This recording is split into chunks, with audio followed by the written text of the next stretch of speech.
आज का जो हमारा क्लास है वो introduction and ancient cultural introduction of the culture and ancient cultural foundations. I hope कि आपको ये भी पता होगा कि कल्चर का क्या इंपॉर्टेंस है दोनों स्टेज ऑफ एग्जाम। बहुत सारे सेक्शन हिस्ट्री के देखे हैं कि जिससे क्वेश्चन यूपीएससी ने पूछा हो या ना पूछा हो, ठीक है, बट कल्चर से हर ईयर कंटिन्यूअसली क्वेश्चन रहा है। ऋग्वेद, यजुर्वेद, सामवेद, अथर्ववेद, ये सारे के सारे श्रुति फॉर्म में थे। तो पुराणों में टेम्पल या मंदिर की संरचना के बारे में वर्णन है। मैं आपको बताना चाहूंगा कि इस मार्शल आर्ट कुंग-फू का एक संबंध भारत से भी है। केरला में स्टार्ट हुआ, बहुत लोग भारत में इसको जानते थे, इसको प्रैक्टिस करते थे। ऐसे ही एक बुद्धिस्ट मोंक थे। एनिमल बीइंग्स ही नहीं बल्कि प्लांट्स के प्रति भी दया होनी चाहिए। तो जैनिज्म में कहीं ना कहीं इसके बारे में आप पढ़ते हो कि वो अहिंसा के बारे में बात करते हैं। रेड कलर के लिए animal blood was a common phenomenon और रेड कलर में भी they were using. Hi, very good day to all of you.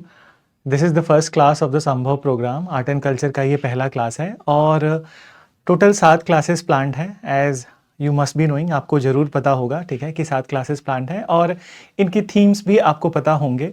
सो आज हम पहले थीम के साथ स्टार्ट करेंगे, but before moving ahead little bit of introduction of me, कि मैं कौन हूँ, क्या एक्सपर्टीज़ है मेरी इस फील्ड में। तो I am Neeraj Rao and I am also the author of a book on the Indian art and culture.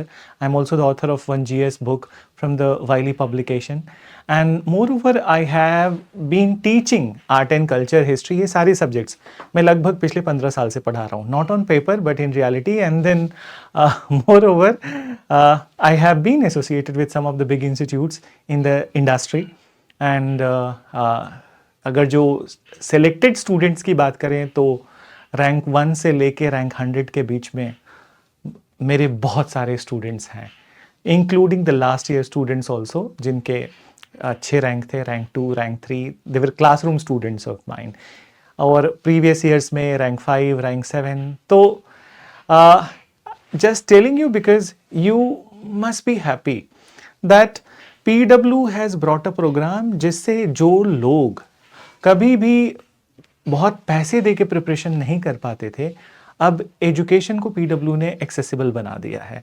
तो आई होप, ज़्यादा नहीं बोलूँगा, आई होप इसके साथ आपको बहुत बेनिफिट मिले। सो स्टार्ट करते हैं इस प्रोग्राम को। एंड जैसा कि आप यहाँ पे देख सकते हो, सो इसमें आज का जो हमारा क्लास है वो introduction and ancient cultural introduction of the culture and ancient cultural foundations. तो ये क्लास नंबर 1 का एजेंडा है। फिर मूविंग फॉरवर्ड, ठीक है, इसमें जो टॉपिक्स कवर्ड होंगे मैं थोड़ी देर में आपको बताता हूँ कि टॉपिक्स क्या कवर्ड होने वाले हैं। देन कुछ बातें हैं जो हो सकता है आपके लिए हेल्पफुल हों कि ये जो PW के डिफरेंट सारे प्रोग्राम्स चलते हैं, ठीक है, अगर जो आप इनरोल होना चाहते हो, अगर आप किसी के मतलब निर्देशन में तैयारी करना चाहते हो, तो definitely these are the programmes that you can look up to, ठीक है। मूविंग अहेड, हम अपने प्रोग्राम पे आते हैं, संभव पे। तो हमारी पहली क्लास है रिलेटेड टू कि सोर्सेज ऑफ द पहली क्लास आर्ट एंड कल्चर की, जिसमें we are going to talk about that cultural sources of the Indian history, ठीक है। तो क्योंकि ये आर्ट एंड कल्चर का टॉपिक है, हिस्ट्री का टॉपिक नहीं है, दो हिस्ट्री से मिक्स्ड है पर आर्ट एंड कल्चर का टॉपिक है, तो इसलिए हम कल्चर पे ही अपना ध्यान केंद्रित रखेंगे और बाकी देखते हैं कि क्या क्या चीजें हैं। और दूसरी बात, एक और चीज है कि ये जो भी आप नोट्स यहाँ पे देखने जा रहे हो, ये सारे नोट्स हैंड रिटन नोट्स हैं मेरे, तो आपके लिए काफी हैंडी होंगे, मैं ऐसा एक्सपेक्ट करता हूं। तो let's start with it then. And so I am just moving to the first topic, ठीक है। तो इसको मैं थोड़ा सा साइज कम करता हूं, you will get to know, ठीक है। अब लेट्स अंडरस्टैंड। तो वेरी फर्स्ट थिंग, ठीक है, cultural sources of the Indian history. I hope it is very much visible to you. So cultural sources of Indian history. अब आप सोच रहे होंगे कि ये टॉपिक आता कहाँ पे है, मेंस एग्जाम में भी रेलिवेंट है, आपके प्रीलिम्स एग्जाम में भी रेलिवेंट है, और दूसरा बहुत सारे फैक्चुअल क्वेश्चंस भी इसके बेस पे हो सकते हैं। सो आई होप कि आपको ये भी पता होगा कि कल्चर का क्या इंपॉर्टेंस है दोनों स्टेज ऑफ एग्जाम। तो इस टॉपिक के साथ ही मैं बताना चाहता हूं कि कल्चर का जो इंपॉर्टेंस है आपके दोनों स्टेज ऑफ एग्जाम में, प्रीलिम्स एग्जाम में आप कम से कम 5 से 6 क्वेश्चन तो एक्सपेक्ट कर ही सकते हो। 6 क्वेश्चन, 6 से 6.5 question is average of last 10 year. और जहां तक मेंस एग्जाम की बात है, आप 3 क्वेश्चन एक्सपेक्ट करो कि 3 क्वेश्चन कल्चर से आपके आएंगे मेंस एग्जामिनेशन में। और बहुत सारे सेक्शन हिस्ट्री के देखे हैं कि जिससे क्वेश्चन यूपीएससी ने पूछा हो या ना पूछा हो, ठीक है, बट कल्चर से हर ईयर कंटिन्यूअसली क्वेश्चन रहा है। तो इसी के साथ लेट्स स्टार्ट विद दिस। तो sources, cultural sources of Indian history, ठीक है, we are not talking about कि हिस्ट्री के sources, we are just talking about the cultural sources. तो कल्चरल सोर्सेज में सबसे पहली जो मैंने यहां पे लिख रखा है that is the literary sources. तो लिटरेरी सोर्सेज की लिटरेचर जो है, ठीक है, साहित्य, तो साहित्य से कहां हमें कल्चर के बारे में जानकारी मिलती है। और जो साहित्य है भी, वो साहित्य को हम कैटेगराइज भी कर सकते हैं कि कुछ साहित्य रिलीजियस है, कुछ साहित्य सेक्युलर है और कुछ साहित्य फिलोसॉफिकल है। नाउ अब इसमें सो लेट्स स्टार्ट विथ कि जो अपने जो रिलीजियस, ठीक है, रिलीजन के थ्रू जो हमें कल्चर का इंफॉर्मेशन मिलता है, तो वो साहित्य कौन कौन से हैं। तो रिलीजियस साहित्य में वैदिक लिटरेचर, देन तो वैदिक लिटरेचर, अब अगर जो लिटरेचर की बात करें तो वैदिक लिटरेचर की संरचना या लिखने का काम तो बोलना गलत होगा कि वैदिक लिटरेचर इमर्ज हुआ 1500 बीसी से लेके और 1000 बीसी के बीच में। अर्ली वैदिक पीरियड में कुछ लिखा, कुछ बातें बनी, और उसके बाद दिन 1000 बीसी से लेकर 6 सेंचुरी बीसी तक, ठीक है, बाकी के वैदिक लिटरेचर कंपोज हुए, ठीक है, जिनकी संरचना हुई। तो मैं एक स्पेसिफिक वर्ड यूज कर रहा हूं, संरचना। संरचना का मतलब ये नहीं होता है कि आप लिख रहे हो, आपको लिखने के लिए लिपि चाहिए, स्क्रिप्ट चाहिए, ठीक है। उस समय पर कोई लिपि का ज्ञान तो नहीं था, तो ये कॉम्पोजिशंस थे, वैदिक लिटरेचर कॉम्पोजिशन थे। और कॉम्पोजिशन का मतलब कि आपने अपने दिमाग में इसकी संरचना की और इसको आप अगले जेनरेशन को श्रुति फॉर्म में आगे बढ़ा रहे हो। तो श्रुति फॉर्म क्या होता है कि जब मुझे कुछ ज्ञान है, मैंने आपको कंठस्थ करवाया, वो बार बार आपको बताकर आपने कंठस्थ किया, आपने यही जिम्मेदारी अगले जेनरेशन को पास ऑन कर दिया। मीनिंग कि आपने जो हम मुझसे पढ़ा वो किसी और को पास ऑन कर दिया। तो एक तरह से ये श्रुति का मतलब कि सुनकर आगे बढ़ाने का ट्रेडिशन था। तो वैदिक लिटरेचर जो इंडिया का था उस समय पर, जो इंक्लूड करता है ऋग्वेद, यजुर्वेद, सामवेद, अथर्ववेद, ये सारे के सारे श्रुति फॉर्म में थे। तो वैदिक लिटरेचर में, अब चूंकि ये टॉपिक वैदिक लिटरेचर के बारे में, वेदों के बारे में आप आगे आने समय पे भी हम अगली क्लासेस में भी बात करेंगे, बट यहां पे इंपॉर्टेंस क्या है कि हम सोर्सेस की बात कर रहे हैं। तो वैदिक लिटरेचर से हमें क्या पता चलता है कि ये जो समयावधि मैंने आपको बताई 1500 बीसी से लेकर 600 बीसी के बीच में, तो हमें क्या पता चलता है। एक तो वैदिक लिटरेचर से हमें उस समय की राजनीति, उस समय की अर्थव्यवस्था, सामाजिक व्यवस्था और रिलीजियस प्रैक्टिसेस के बारे में भी पता चलता है। उसके अलावा, ठीक है, कि रिलीजन के क्या बिलीफ थे, क्या सिस्टम्स थे जो उस टाइम पे इमर्ज हुए, फिर किस तरह का सामाजिक ऑर्गेनाइजेशन था कि समाज में दैट वर्ण व्यवस्था थी या नहीं थी, कास्ट सिस्टम कैसे इमर्ज हुआ, औरतों की क्या स्थिति थी और बैकवर्ड्स की क्या स्थिति थी। तो सामाजिक व्यवस्था के बारे में जानकारी मिलती है। और ना सिर्फ इतना बल्कि वर्ल्ड व्यू, तो मतलब कि यहाँ के लोग दुनिया के बारे में, ठीक है, क्या सोच रखते हैं, इस पृथ्वी के बारे में क्या सोच रखते हैं। तो ये सब बातें भी वैदिक लिटरेचर में मेंशन्ड है। देन फिर उसके अलावा एपिक्स एंड पुराणास। तो एपिक्स में, एपिक्स का मतलब आप समझते ही हो, ठीक है, रामायण एंड महाभारत। अगर जो संस्कृत लिटरेचर की बात करें तो रामायण एंड महाभारत सबसे पुराने एपिक्स हैं, ठीक है। और रामायण एंड महाभारत के द्वारा, मतलब इसमें जो कहानियां वर्णित हैं, तो उस वर्णन से हमें पता चलता है कि समाज में एक आइडियलिज्म कैसा था, ठीक है, एथिक्स और मोरालिटी के बारे में पता चलता है, औरतों की स्थिति के बारे में पता चलता है, और क्या समाज में आइडियल्स थे, देवी देवताओं के बारे में पता चलता है। तो वो चीजें जो हम आज के समय में भी हम कंटिन्यू कर रहे हैं, वो सारी चीजें, सारी तो नहीं, सारी कहना गलत होगा, ठीक है, बट देन उसमें से बहुत सारे ऐसे चीजें हैं जो हम पुराणा से और पुराण और एपिक से, यानी कि रामायण महाभारत और पुराणों से हम जान सकते हैं। तो जैसे कि आई हैव मेंशन कि सोशल नॉर्म्स के बारे में पता चलता है, आइडियल्स, ट्रेडिशंस जो क्या हैं, ठीक है। फिर भक्ति का कॉन्सेप्ट कब से डेवलप होना स्टार्ट हुआ। फिर टेम्पल सेंटर्ड कल्चर, तो पुराणों में टेम्पल या मंदिर की संरचना के बारे में वर्णन है। जैसे कि जो पहला पुराण जिसमें मंदिर की वास्तुकला के बारे में वर्णन है वो है विष्णु धर्मोत्तर पुराण।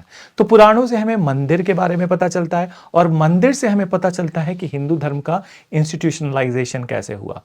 तो ये लिटरेचर, रिलीजियस लिटरेचर के बारे में बात हो गई। अब आगे चलते हैं, ठीक है। रिलीजियस लिटरेचर के बाद बुद्धिस्ट और जैन लिटरेचर, ये भी रिलीजियस लिटरेचर ही है बट हिंदू धर्म से संबंधित नहीं है। बुद्धिस्ट और बुद्धिज्म और जैनिज्म से संबंधित है। तो जैसा कि देख सकते हो कि बुद्धिज्म और जैनिज्म के लिटरेचर भी काफी इलोबरेट थे। ना सिर्फ प्राकृत भाषा में इनको लिखा गया था बल्कि ये संस्कृत भाषा में भी थे। तो बुद्धिस्ट लिटरेचर मेजरली, ठीक है, प्राकृत में था, सो एज पाली में था, प्राकृत में था, और जैन लिटरेचर प्राकृत और संस्कृत में था, और बुद्धिज्म का लिटरेचर भी मेनली संस्कृत में भी था, ठीक है। तो जब हम इस लिटरेचर को देखते हैं तो हमें क्या पता चलता है, ठीक है। तो इस लिटरेचर से हमें पता चलता है कि बुद्धिज्म में जो संघ की व्यवस्था थी, फिर उसके अलावा जैनिज्म में भी संघ की व्यवस्था थी, उसके बारे में हमें एक नॉलेज मिलता है। एजुकेशन सिस्टम क्या था, जैसे कि महाविहार ऑफ नालंदा, फिर उसके बाद दिन विक्रमशिला, तक्षशिला, ठीक है। तक्षशिला तो यहाँ वर्णन नहीं है, तक्षशिला पहले से ही वर्णन है, बट विक्रमशिला, नालंदा, उदंतपुरी, सोमरूप, सो ये महाविहार में कैसा किस तरह का एजुकेशन होता था। फिर उसके बाद दिन spread of Indian culture outside India. अब ये बड़ा इंटरेस्टिंग है, spread of Indian culture outside India. Buddhist और जैनिज्म तो मिशनरी एक्टिविटी में इतना बिलीव नहीं करता था जितना बुद्धिज्म करता था, और बुद्धिज्म के जो मतलब फॉलोवर्स थे और उनके जो मोंक्स थे, बहुत सारे ऐसे मोंक्स थे जो भारत से बाहर बुद्धिज्म को लेके गए। बहुत जनरल बातचीत में हमें यही पता होता है कि फाहियान और ह्वेनसांग ऐसे चाइनीज बुद्धिस्ट ट्रैवलर भारत में आए, लेकिन एक बहुत बड़े नंबर में भारत से बौद्ध धर्म के अनुयायी डिफरेंट जगहों पर गए और वहां पे बुद्ध धर्म को फैलाया। सो बौद्ध धर्म को फैलाया। मैं यहाँ पे एक छोटी सी कहानी सुनाना चाहूँगा। आप सब लोगों को थोड़ा बहुत तो चाइनीज़ कल्चर के बारे में पता होगा, अगर वो भी नहीं पता है तो मार्शल आर्ट तो पता ही होगा, और मूवीज़ देखी होगी तो आपने देखा होगा कुंग फू, फिर शाओलिन, देन, तो ये सब मार्शल आर्ट है। देखने में ऐसा लगता है कि ये जो मार्शल आर्ट है ये पूरा चाइना से ही संबंधित है, बट मैं आपको बताना चाहूँगा कि इस मार्शल आर्ट कुंग फू का एक संबंध भारत से भी है। कुंग फू का एक संबंध भारत से भी है, वो ये कि भारत में दुनिया की एक सबसे प्राचीनतम, ठीक है, मार्शल आर्ट है जिसको कहते हैं कलरीपयट्ट। कलरीपयट्ट केरला में स्टार्ट हुआ, और केरला में स्टार्ट हुआ। बहुत लोग भारत में इसको जानते थे, इसको प्रैक्टिस करते थे। ऐसे ही एक बुद्धिस्ट मोंक थे जिनका नाम था बोधि धर्म, और वो भी चाइना गए। और चाइना जाने के बाद इनिशियली उनको बिगिनिंग में जो वहाँ की रूलिंग डायनेस्टी थी उसने उनको रोक लिया, उनको चाइना के अंदर अपने किंगडम के अंदर आने नहीं दिया। तो उन्होंने कलरीपयट्ट से कुंग फू को प्रैक्टिस किया एक केव में रहकर, और बाद में जब उस राजा के किंगडम में एक महामारी आई, युद्ध हुआ, तो उस समय बोधि धर्म ने वहां के लोगों की मदद की और कुंग फू का आर्ट उनको पास ऑन किया। तो in a way you need to know, आपको पता होना चाहिए, ठीक है, कि जो एक बहुत बड़ा ट्रेडिशन है चाइना का, उसका संबंध भारत के कलरीपयट्ट से है। सो ये इंडियन कल्चर के स्प्रेड होने से ही ऐसा हुआ है। तो एक बहुत बड़ा रोल है बुद्धिज्म का। फिर उसके अलावा अहिंसा, ठीक है, देन वेजिटेरियनिज्म और सोशल डिसिप्लिन, तो ये सब बातें भी हमें बुद्धिस्ट लिटरेचर से पता चलती हैं कि भारतीय कल्चर में, ठीक है, भारतीय संस्कृति में ये जो जैसे वेजिटेरियनिज्म का बहुत बड़ा इंपॉर्टेंस है, बहुत एंड ऐसा देखा जाता है, ठीक है, कि प्लांट्स ही नहीं, एनिमल बीइंग्स ही नहीं, बल्कि प्लांट्स के प्रति भी दया होनी चाहिए। तो जैनिज्म में कहीं ना कहीं इसके बारे में आप पढ़ते हो कि वो अहिंसा के बारे में बात करते हैं। देन अब आगे बढ़ते हैं।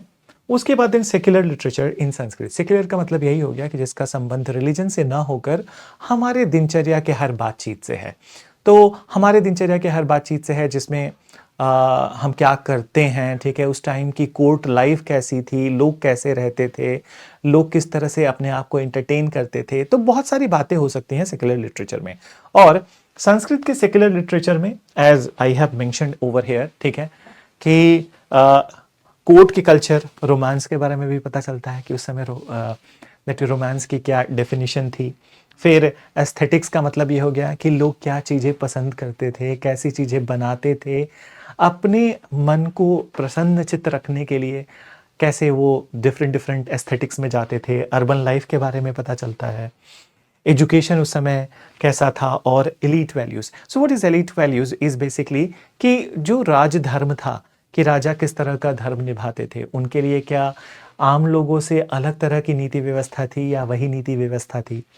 फिर आगे चलते हैं कि रिफॉर्मेटिव एंड वर्नाकुलर लिटरेचर। तो रिफॉर्मेटिव एंड वर्नाकुलर लिटरेचर का मतलब, रिफॉर्मेटिव का मतलब कि जिसमें रिफॉर्म हो, कि अगर जो समाज में कुछ ऐसा है जो कि रेट्रोग्रेड है, मतलब लोगों के लिए अच्छा नहीं है, तो रिफॉर्मेटिव वैल्यूज आते हैं। फिर वर्नाकुलर का मतलब कि रीजनल लिटरेचर। तो इस तरह के लिटरेचर से हमें पता चलता है कि पॉपुलर रिलीजन जब भी हम बात करते हैं, तो मतलब कि आम आदमी का क्या रिलीजन है, वो किस तरह का रिलीजन फॉलो कर रहा है, तो हमें रिफॉर्मेटिव लिटरेचर से पता चलता है, ठीक है, वर्नाकुलर लिटरेचर से पता चलता है, सोशल रिफॉर्म का पता चलता है। और भारत की ये बहुत बड़ी बात है कि भारत की संस्कृति में उद्भव से लेकर अभी तक, ठीक है, एक रिफॉर्म की टेंडेंसी हमेशा रही है, हर टाइम पर रही है। So there has always been a tendency of the reformation in the Indian culture.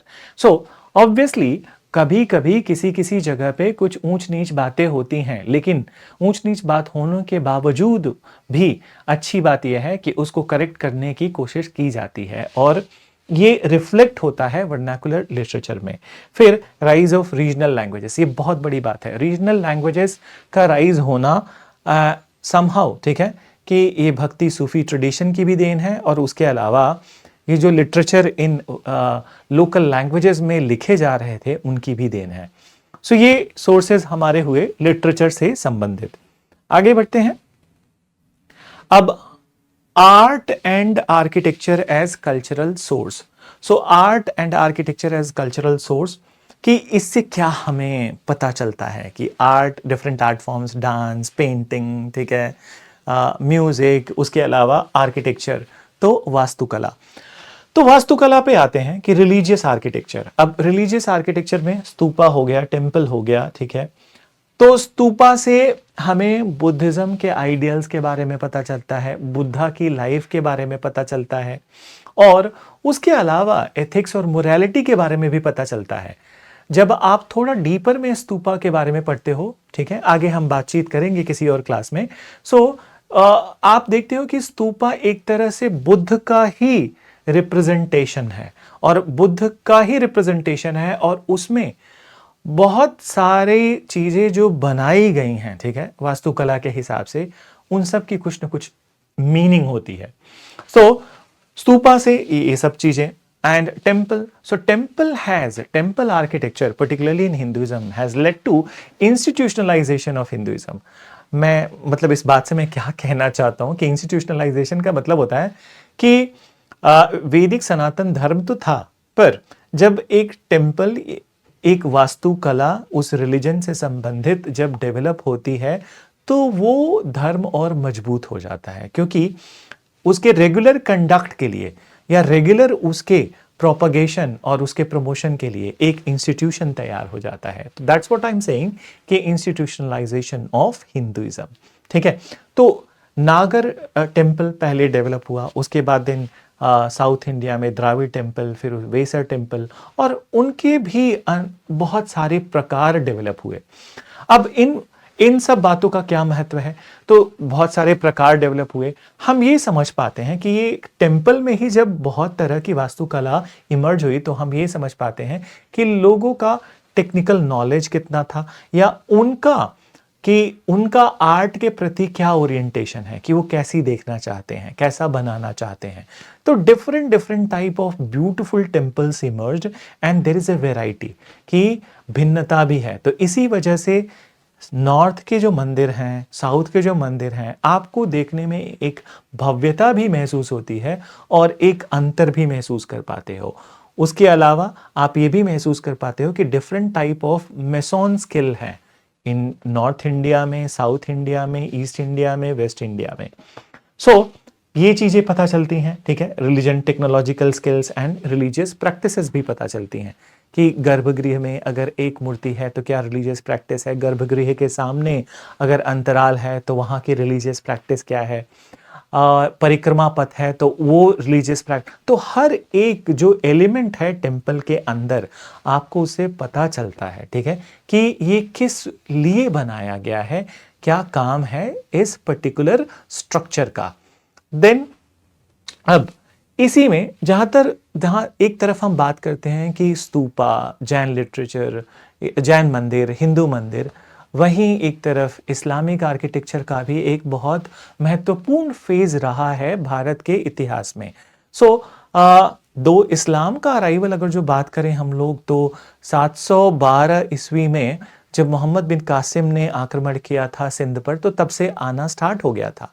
पर जहां तक वास्तुकला की बात है, वास्तुकला तो स्टार्ट हुई है 13वीं शताब्दी से, after the establishment of the Delhi सल्तनत इन 1206। देन उसके बाद दिल्ली सल्तनत की एक अलग वास्तुकला, फिर मुगल्स भी कुछ लेकर आए, और इस वास्तुकला में ना सिर्फ हमें बाहर का इन्फ्लुएंस दिखता है, बट उसके अलावा हमें इंडियन एलिमेंट्स का फ्यूजन भी दिखता है।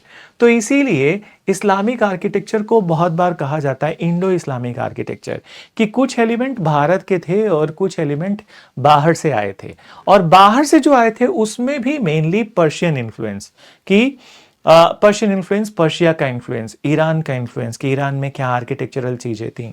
तो और उसके अलावा हमें यह भी पता चलता है कि ईरान का वर्ल्ड व्यू क्या, सॉरी ईरान नहीं, इस्लाम का वर्ल्ड व्यू क्या है, ठीक है, रिलीजन के बारे में, देश के बारे में, पृथ्वी के बारे में बहुत सारी, तो उनके डिफरेंट फिलॉसफीज भी रिफ्लेक्ट होते हैं मॉन्यूमेंट से।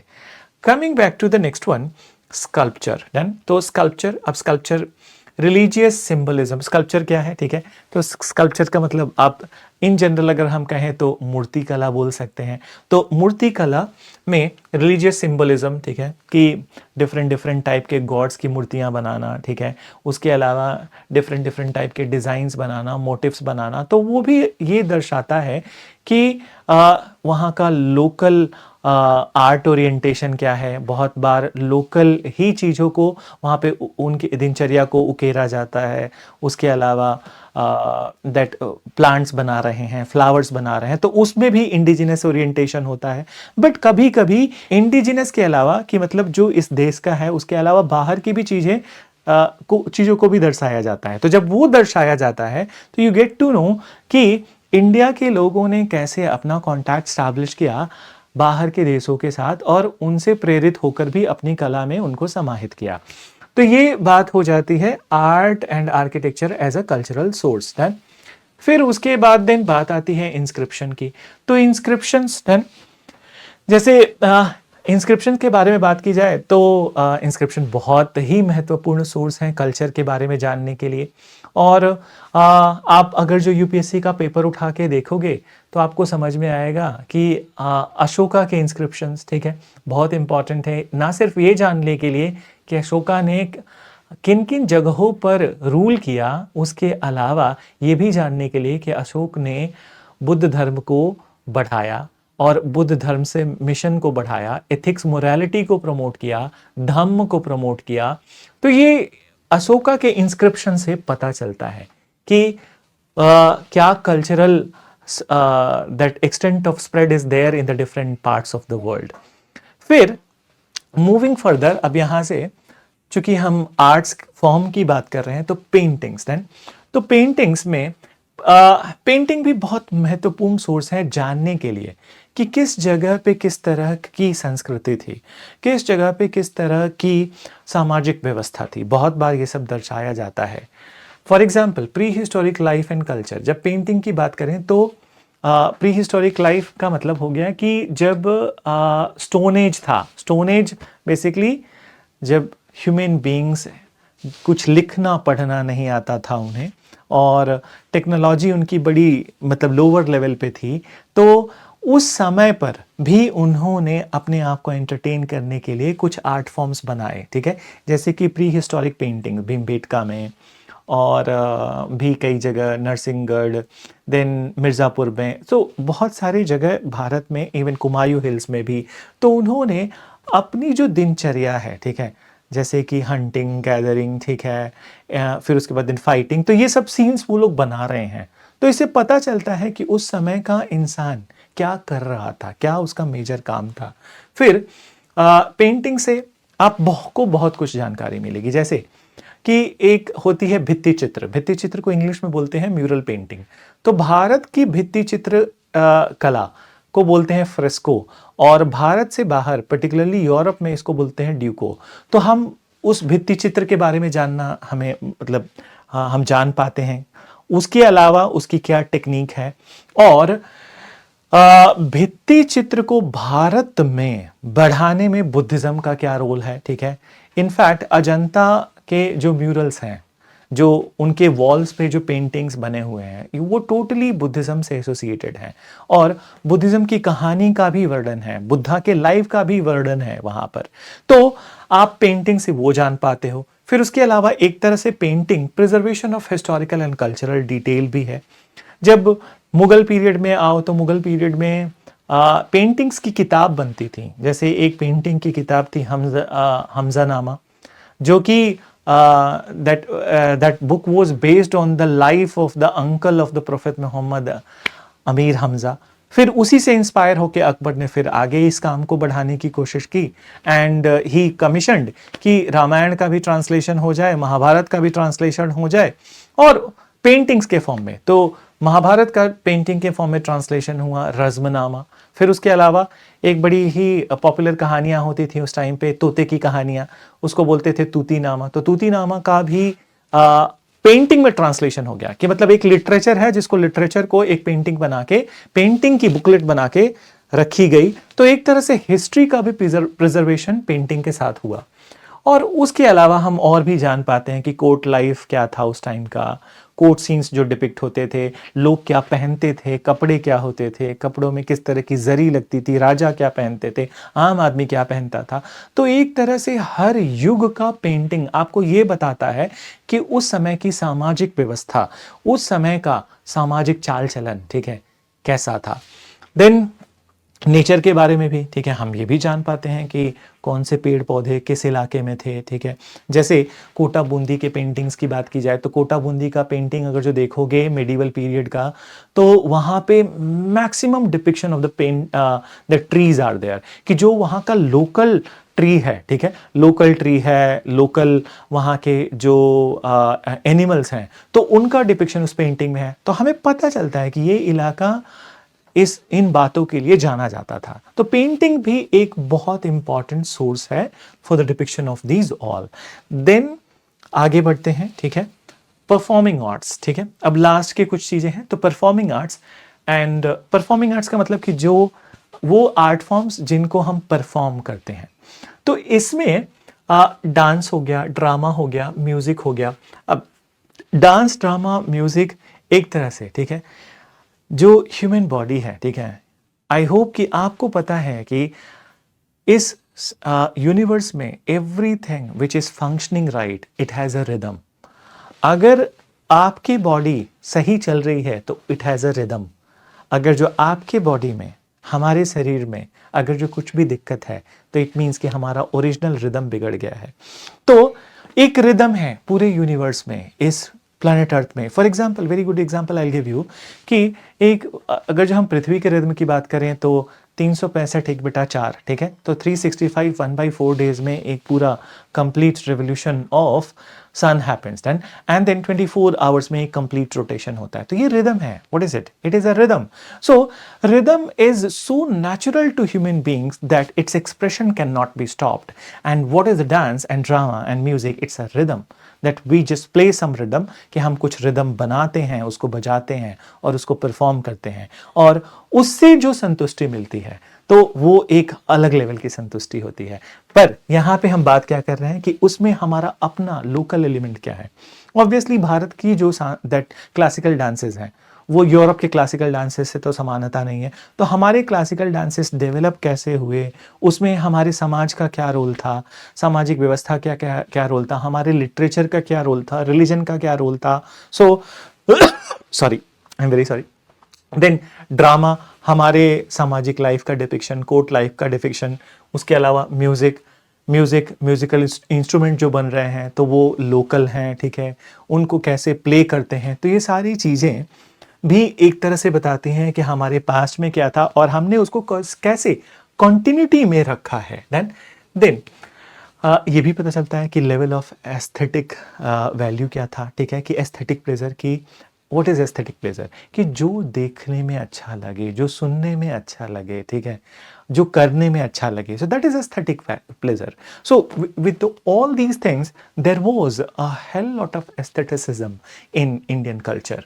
फिर उसके अलावा एक तरह से कल्चरल आइडेंटिटी भी डिफाइन करता है। तो कल्चरल आइडेंटिटी डिफाइन का मतलब कि ऑब्वियसली जैसे मैं अभी बात कर रहा था कि भारत के क्लासिकल डांसेस की बात करें तो हमारा अलग है, और हमारे देश से बाहर जाते हैं तो उनका भी अलग है, ठीक है। तो एक तरह से हमारा कल्चर डिपिक्ट होता है हमारे डांसेस के थ्रू, हमारी आइडेंटिटी डिपिक्ट होती है हमारे डांसेस, म्यूजिक, हमारे ड्रामास के through. Last that one more, ठीक है, एजुकेशनल इंस्टीट्यूशन एंड सिस्टम्स। तो हमारे इतिहास में, ठीक है, कि हम अगर बात करें बिगिनिंग से, जब लिपि भी डेवलप हो गई और बहुत सारे लैंग्वेजेस भी डेवलप हो गए, ठीक है, तो नॉलेज पास ऑन कैसे होता था। तो बिगिनिंग में गुरुकुल व्यवस्था, जैसे कि तक्षशिला हो गया। सो तक्षशिला में गुरुकुल व्यवस्था थी, वहाँ पे गुरु शिष्य परंपरा में पढ़ाई होती थी। जो शिष्य होते थे वो गुरु के आश्रम में जाते थे, आश्रम में जाकर कोई फिक्स सिलेबस नहीं होता था, वो गुरु ही डिसाइड करता था कि बच्चे के नेचर को देखकर, उसके इंटरेस्ट को देखकर कि इसको कौन सी विद्या देनी चाहिए, और उस विद्या में जब वो बच्चा पारंगत हो गया तो उसे गुरु दक्षिणा देकर वहाँ से आश्रम से जाना होता था। तो ये एक इनफॉर्मल टाइप सा सिस्टम था गुरुकुल व्यवस्था। बट हम ये नहीं कह सकते कि इनफॉर्मल व्यवस्था थी इसीलिए अच्छी नहीं थी, ऐसा कुछ भी नहीं है। गुरुकुल व्यवस्था अपने आप में भी बहुत इफेक्टिव व्यवस्था थी, क्योंकि अगर हम उस टाइम के स्कॉलर्स की बात करें, ठीक है, तो चाणक्य, नागार्जुन, वसुमित्र, देन सुश्रुत, सो ये सब लोग तक्षशिला के आसपास को बिलोंग करते थे, चरक। तो हम कभी नहीं कह सकते कि ये व्यवस्था या एजुकेशन का वे अच्छा नहीं था, ठीक है। It was informal but it was also a very effective system. फिर उसके बाद इन बुद्धिज्म के आने के पश्चात that modern universities develop start होने हुए, और पहली मॉडर्न यूनिवर्सिटी थी नालंदा, जो कि कुमारगुप्त ने बनाया था। और Kumaragupta was inspired from the Chinese Buddhist traveller Fahien. तो नालंदा, अब हम चूंकि इसे मॉडर्न यूनिवर्सिटी कह रहे हैं तो हमें पता चलता है कि क्यों, क्या चीज़ें थी इस नालंदा में जो इसको तक्षशिला से अलग करती है। जैसे कि नालंदा में एक बहुत अच्छा फिजिकल इंफ्रास्ट्रक्चर था, डेडिकेटेड क्लासरूम्स हैं, आपको गुरु के घर जाके नहीं पढ़ना है, ठीक है, you are coming to a institution, a university, तो वहाँ पे डेडिकेटेड क्लासरूम है, लाइब्रेरी है, रेजिडेंशियल कैंपस है, ठीक है, और आपका सिलेबस भी डिफाइंड है कि आप गुरु के उस पे सेटिस्फैक्शन में आप पे रिलीज नहीं होते हो, आप एग्जाम में कैसा परफॉर्म करते हो उस बेसिस पे आपको रिलीज किया जाता है या आप नेक्स्ट ग्रेड में प्रमोट होते हो। तो ये सारी व्यवस्थाएं आज के टाइम पे भी मॉडर्न यूनिवर्सिटीज में, कॉलेजेस में हैं। तो एक तरह से ये सिस्टम, ये नया सिस्टम स्टार्ट हुआ भारत में, और इस बात को आगे पाल डायनेस्टी के रूलर्स जब 750 ईस्वी के बाद वो रूल कर रहे थे तो उन्होंने विक्रमशिला, उदंतपुरी, सोमरूप जैसे महाविहार बनाए जो कि मॉडर्न यूनिवर्सिटीज थे। तो हमें ये पता चलता है कल्चरल इन सोर्सेस से कि एजुकेशन को कैसे इम्पार्ट करते थे, एजुकेशन को कैसे आगे बढ़ाते थे. So these are the cultural sources of Indian history. Adding to it, इसमें कुछ और चीजें, तो साइंटिफिक एंड टेक्निकल ट्रेडिशन. अब देखो, कल्चर है, ठीक है, तो कल्चर हर बात का समावेश है, कल्चर हर बात का समावेश है. और इसी में, ठीक है, साइंटिफिक एंड टेक्निकल ट्रेडिशंस, कि भारत का विज्ञान और भारत का ज्ञान दोनों ही बहुत उच्च थे. मैं फिर से इस बात को दोहराऊंगा, भारत का विज्ञान और भारत का ज्ञान दोनों ही बहुत उच्च थे.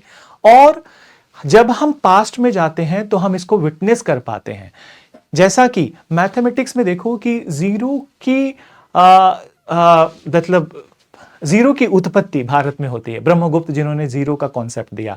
फिर उसके अलावा डेसिमल सिस्टम, फिर वैल्यू ऑफ पाई जो कैलकुलेट किया गया, भारत में पहले कैलकुलेट किया गया. ऐसे ही वराहमिहिर की जो क्लाउड फॉर्मेशन थियरी थी. देन एस्ट्रोनॉमी में भी भारत का बहुत योगदान है. एस्ट्रोनॉमी इज व्हाट, कि arrangement of the stars, that stars और प्लैनेटरी बॉडीज, उसकी स्टडी. तो सूर्य सिद्धांत है, उसमें एक इंपॉर्टेंट बुक आर्यभट्टीय है जो आर्यभट्ट ने लिखी थी, इंपॉर्टेंट बुक. फिर मेडिसिन के बारे में अगर जो बात करें तो भारत का आयुर्वेद भी एक बहुत बड़ा सिस्टम है, और इस सिस्टम के थ्रू एक ऑल्टरनेटिव मेडिसिन सिस्टम है, ठीक है. ये तो नहीं कह सकते कि हर जगह इफेक्टिव हो जाए, लेकिन जहां होता है वहां बहुत ही इफेक्टिव होता है. सो आयुर्वेद की बात हो जाए, या चरक संहिता जो चरक ने लिखा था, सर्जरी में सुश्रुत की बात हो जाए जिन्होंने ना सिर्फ दैट की ऑप्थाल्मिक सर्जरी के बारे में बात की है, उन्होंने राइनोप्लास्टी की भी बात की है, उन्होंने इवन प्लास्टिक सर्जरी के बारे में भी लिखा है इसमें. तो हमें ये पता चलता है कि प्राचीन भारत में, ठीक है, ये सभी चिकित्सा व्यवस्थाएं भी थीं और भारत एक बहुत एडवांस लेवल पे था. इट इज आई वुड से अनफॉर्चुनेट कि मॉडर्न एजेस में जो हमारी मॉडर्निटी पास्ट में थी, वो मॉडर्न आते आते वो प्रिमिटिव हो गई या फिर दिन खराब हो गई. तो ये एक सोचने वाली बात है. बट यहाँ coming back to this one, social customs and institutions. तो उस समय के हमारे प्राचीन भारत में, मध्यकालीन भारत में किस तरह का सोशल कस्टम था, ट्रेडिशन था, तो उसके लिए कुछ बुक्स हैं. इसको लिटरेरी सोर्स में भी हम बात कर सकते हैं, बट ये किताबें क्या हैं, स्मृतिज हैं, धर्मशास्त्र हैं. जैसे मनुस्मृति हो गया, तो उससे हमें ना सिर्फ ये भी पता चलता है कि मतलब क्या ऐसे सोशल बेकार के कस्टम्स भी थे, और कुछ अच्छी बातें भी पता चलती हैं. तो स्मृति, धर्मशास्त्र. उसके अलावा जो फॉरेनर्स भारत में आए, उन्होंने भी अपने किताबों में, अपने बुक्स में काफ़ी कुछ लिखा है भारत के कस्टम्स, ठीक है, सोशल कस्टम्स, इंस्टीट्यूशंस, ऑर्गेनाइजेशंस और ट्रेडिशंस के बारे में. जैसे कि फाहियान ने अपनी बुक फुकुओकी में लिखा है. देन ह्वेनसांग ने अपनी किताब सीयूकी में लिखा है. देन इब्न बतूता ने रिहाला में लिखा है. अल बिरूनी ने किताब अल हिंद में लिखा है. तो इन किताबों से, फॉरेन अकाउंट से भी हमें भारत के क्लाइमेट, भारत का वेजिटेशन, भारत का भूगोल, ठीक है, भारत की सामाजिक व्यवस्था, ठीक है, आर्थिक व्यवस्था, ये सभी बातों के बारे में हमें इन कल्चरल सोर्सेस से पता चलता है. तो आई होप कि ये जो पार्ट हमने अभी डिस्कशन में किया है, it will go well with you, ठीक है, और नोट्स आपके अपलोडेड होंगे. Make the full use of this notes for your further value addition. So let's move to the next topic और next agenda of the today's class. अब जो अगला topic है हमारा, ठीक है, कल्चर के, और ये सारे टॉपिक्स जो हम आने वाले, आज का इंक्लूडिंग और आने वाले 6 और क्लासेस में कवर करने वाले हैं, these are curated topics. Curated का मतलब कि बहुत ध्यान पूर्वक इसको बनाया गया है, देख के कि पिछले 25 सालों में यूपीएससी के प्रीलिम्स के एग्जाम में क्या ट्रेंड रहा है, और पिछले 15 सालों में यूपीएससी के मेंस एग्जाम में क्या ट्रेंड में रहा है. तो किस तरह के सवाल, किस तरह के प्रश्न यूपीएससी पूछ रहा है, और कहाँ आपको थोड़ी स्पेसिफिक, थोड़ी ज़्यादा नॉलेज की ज़रूरत है. तो these notes are going to be quite helpful to you all then, and please be with me, ठीक है. सो स्टार्ट करते हैं, ठीक है. Pre historic art of Bhimbetka. So, after literary sources, religious sources, and basically cultural sources of Indian history, the next important part, as far as the curated list of the most expected topics for UPSC prelims examination, mains examination 2026, 27, 28, all the years, सबके लिए, ठीक है? तो एक important topic है prehistoric art of Bhimbetka. So previously भी हमने देखा है कि क्वेश्चन यूपीएससी ने पूछे हैं भीमबेटका से, प्री हिस्टोरिक आर्ट से, और लोगों को ऐसा लगता है कि प्रीलिम्स में ही पूछते हैं, बट मेंस में भी क्वेश्चन आया है। इनफैक्ट 2014-15 के अराउंड मेंस का एक क्वेश्चन था वेयर इट वाज आस्क्ड कि प्री हिस्टोरिक आर्ट को आप मॉडर्न आर्ट से कंपेयर करिए, ठीक है? Not exactly like this, the wordings of the questions were different, but then it meant like this.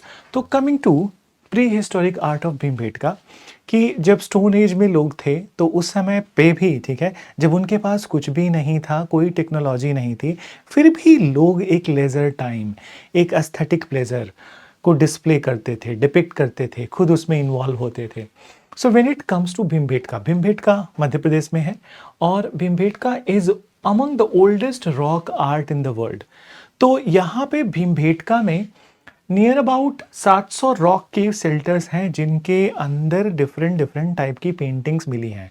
और वैसे तो भीमबेटका को oldest caves with the paintings consider किया जाता है इंडियन सब कॉन्टिनेंट में, लेकिन मॉडर्न टाइम्स में भीमबेटका लोगों के विजुअलिटी में नहीं था। एक ऐसा ही कुछ वाकया हुआ 1950s के अराउंड। एक आर्कियोलॉजिस्ट थे जिनका नाम था WS वकनकर। वो रेल यात्रा कर रहे थे और उन्होंने कुछ यूजुअल देखा भीमबेटका के अनयूजुअल सा देखा भीमबेटका के आसपास। वो ट्रेन से उतर गए और देन वो वहाँ पे उन्होंने सर्च करना स्टार्ट किया। तो actually Bhimbetka rock cut cave arts are the discovery of the WS Wakankar. Moving on further कि इसमें 700 रॉक केव शेल्टर्स में पेंटिंग्स हैं और ये पेंटिंग्स जो हैं वो अपर पैलियोलिथिक एज से लेकर मीजोलिथिक एज तक के पेंटिंग हैं। तो अपर पैलियोलिथिक एज रफली अगर जो बात की जाए तो 50,000 BC से 10,000 BC तक अपर पैलियोलिथिक एज था और 10,000 BC onwards till 6,000 BC was the Mesolithic period. Now ये पेंटिंग्स की एक स्पेशलिटी थी कि they were rock cut paintings, मतलब कि रॉक को इंग्रेव करके कोई उस पे चित्र बना के जो भी इमेजेस वो बनाना चाहते थे उसमें कलर को फिल किया जाता था। And these type of the paintings were called as petroglyph, PETROGLYF। So petroglyph paintings were created. Then moreover palaeolithic से मीजोलिथिक एज में आते आते बहुत सारे थीम उसमें इन्वॉल्व हो गए और ये जो थीम थे वो उस टाइम के सोशियो कल्चरल लाइफ को डिपिक्ट करते हैं। तो जैसे कि पैलियोलिथिक एज में जो थीम्स थे, हंटिंग था, गैदरिंग था, फिर उसके बाद इन फाइटिंग था, बट मीजोलिथिक एज आते आते ये थीम्स बदल गए और बहुत सारे थीम ऐड हो गए, जैसे कि हाउस होल्ड चोर डिपिक्शन कि घर का कामकाज, उसके अलावा एनिमल राइडिंग भी डिपिक्ट होता था, सेक्सुअल यूनियन भी डिपिक्ट होता था, फैलस वर्शिप, योनी वर्शिप। तो फैलस वर्शिप इज व्हाट कि worship of the sexual organ of the male and worship of the sexual organ of the female is the योनी वर्शिप। तो ये था। फिर उसके अलावा ग्रुप डांस था, सेलिब्रेशन था। तो variety of the themes are there और इन थीम से हमें ये पता चलता है कि एक कल्चरल कोहेशन डेवलप हो रहा था उस टाइम पे। उसके अलावा लोगों में कोऑपरेशन, कोऑर्डिनेशन, उनकी सोसाइटी में क्या फीचर्स थे, क्या वो कल्चरल प्रैक्टिसेस थे, so that we get to know from the pre historic art of the Bhimbetka. अभी जब हम पहली बात कर रहे थे कि क्या सोर्सेज हैं, तो एक तरह से ये ना सिर्फ भारत की एक कला का डिपिक्शन है बट उसके अलावा एक सोर्स भी है कि हम प्राचीन काल में क्या चीज़ें थीं उनको देखने का एक स्रोत है। फिर उसके अलावा आगे जब बढ़े भीमबेटका केव्स में, तो जो कलर्स यूज़ होते थे नेचुरली ऑब्टेन्ड कलर्स थे। रेड हो गया, ग्रीन हो गया, येलो, ब्राउन, ऑकर, देन गेरुआ कलर, देन तो ये सब कलर्स यूज़ होते थे। बट इंटरेस्टिंग क्या है कि एनिमल ब्लड भी यूज़ होता था मीजोलिथिक एज में। रेड कलर के लिए animal blood was a common phenomenon और रेड कलर में भी they were using because longevity of the animal blood is there. Then longevity का मतलब कि if the blood is use for colouring purpose तो वो लंबे समय तक रहेगा। और ना सिर्फ इतना, one more thing has been observed from the paintings of the Bhimbetka कि कुछ अदर कलर्स जैसे ग्रीन हो गया, येलो हो गया, ब्राउन हो गया, तो उन कलर्स में वो एग योक मिक्स करते थे। Egg yolk is basically lipid. आप अंडा देखते होगे, अंडा में जो पीला वाला पार्ट होता है, so that is egg yolk. Egg yolk is basically a lipid and when it is mixed in a color तो it gives emulsification effect.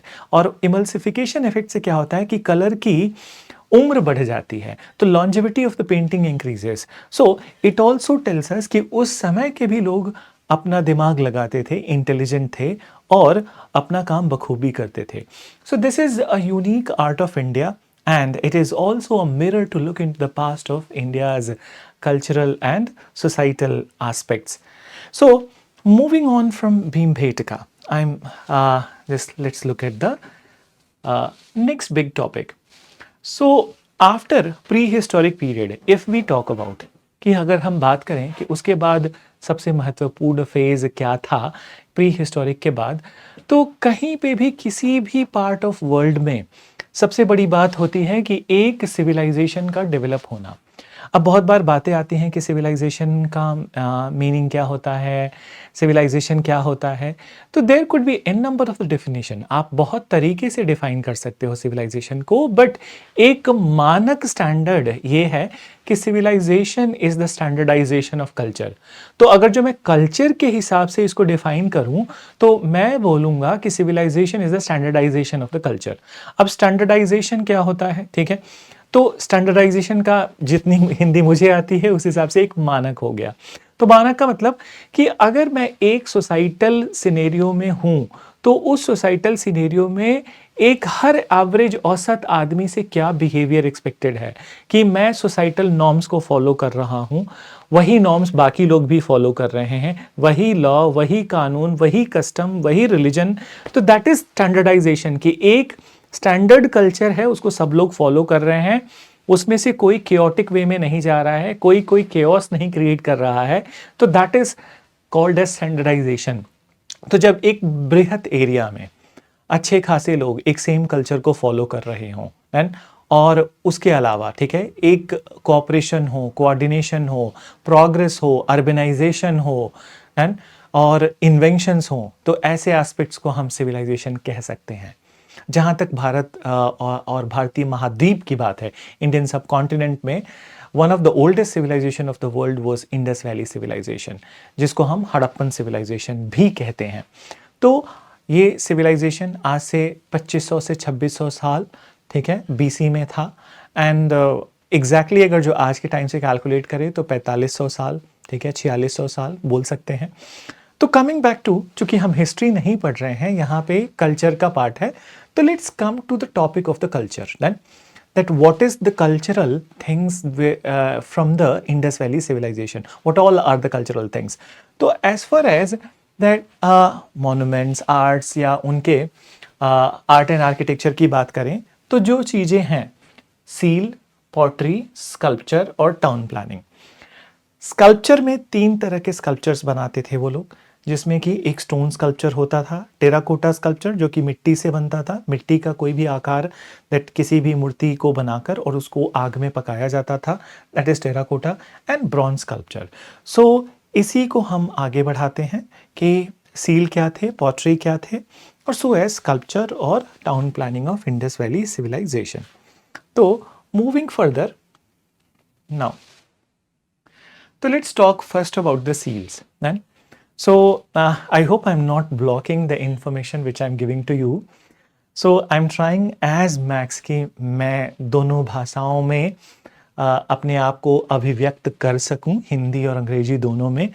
तो समझने में भी बेहतरी होगी, और उसके अलावा जब हम आंसर राइटिंग करते हैं या कुछ लिखते हैं तो इंग्लिश का भी अच्छा यूजेज हो जाए. तो सील्स, देन सबसे पहली बात कि सील को इंडस वैली को जानने के बारे में सबसे महत्वपूर्ण, एक बहुत महत्वपूर्ण आर्टिफैक्ट माना जाता है. देन आज तक, ठीक है, इफ वी टॉक अबाउट 2020, तो लगभग 6000 से ज़्यादा सील्स पाए गए हैं. और इन 6000 सील्स में से इनिशियल में ये तो पाकिस्तान में थे, ठीक है, बट बाद में भारत में इतने सारे इंडस वैली के साइट्स डिस्कवर किए गए, वहाँ से भी सील्स पाए गए। और उसके अलावा ये सील्स हमें उन देशों से भी मिलते हैं जहाँ पे इंडस वैली का कांटेक्ट था, like Mesopotamia, then Oman, then Sumer की जो सिविलाइजेशन थी, फिर बहरीन जिसे उस समय पे दिलमन कहते थे, फिर पर्शियन गल्फ में। तो इन सब जगहों से भी इंडस वैली के सील्स हमें मिले हैं। अब सील्स हैं क्या? सो सील्स आर एन आर्टिफैक्ट, ठीक है, मीनिंग कि एक आर्ट पीस है। और सील्स को कैसे डिफाइन कर सकते हैं? तो seals are geometrical shaped object. यहाँ पे रिप्रेजेंटेशन के लिए मैंने बना रखा है कि सील स्क्वायर शेप में भी थे, ट्रायंगुलर भी थे, रेक्टेंगुलर भी थे और स्क्वायर भी थे, और सर्कुलर भी थे। बट सबसे जो कॉमन शेप था that was square. Majority, 90% of the seals were square in shape. Then, so geometrical shape, they are geometrical shaped object. Now, this geometrical shaped object seal is mainly made up from the soft river stone statite. Then, तो 90% cases में that की soft river stone steatite use होता था seals को बनाने में। और कुछ इंस्टांसेस कॉपर के भी हैं, फिर AU is gold, AG is argentum का मतलब सिल्वर भी है, और टेराकोटा के भी सील्स बनते थे। बट फिर भी याद रखना कि सबसे ज़्यादा सील जो हैं वो सॉफ्ट रिवर स्टोन स्टेटाइट से बनते थे। नाउ उसके अलावा सील्स में अगर जो हम सील्स को देखते हैं तो सील्स दिखते कैसे थे? तो seals were pictographic in nature. इसका मतलब कि पिक्चर्स और सिंबल्स होते थे सील्स पे जो कोई स्पेशल मीनिंग कन्वे करते थे। तो दे आर पिक्टोग्राफिक, कि पिक्चर्स और सिंबल्स हैं उस पे। अब फिर से ये बात आती है, ठीक है, कि पिक्चर्स और सिंबल्स थे और उसके अलावा यूज़ क्या था सील का? तो अंडरस्टैंड कि सील ट्रेड में फैसिलिटेट करता था। तो एक तरह का क्वाइन हो गया। कन्फर्मली तो नहीं कह सकते क्योंकि अभी भी इंडस वैली का स्क्रिप्ट डिसाइफर्ड नहीं हुआ है। तो सील्स एक तरह से क्वाइन का काम करते थे, ठीक है, they were used in the trade. Then उसके अलावा seals also served as a educational tool. Example हम पूछ सकते हैं कि एजुकेशनल टूल कैसे सर्व करते थे? तो एजुकेशनल टूल के मामले में सील्स का क्या था कि कुछ सिंबल्स होते थे, जैसे मैथमेटिकल सिंबल्स, पाई का सिंबल था, फाई का सिंबल था, साई का सिंबल था। तो इन सिंबल्स के आधार पे हम कहते हैं कि सील में भी इसका यूज एजुकेशनल टूल की तरह भी था।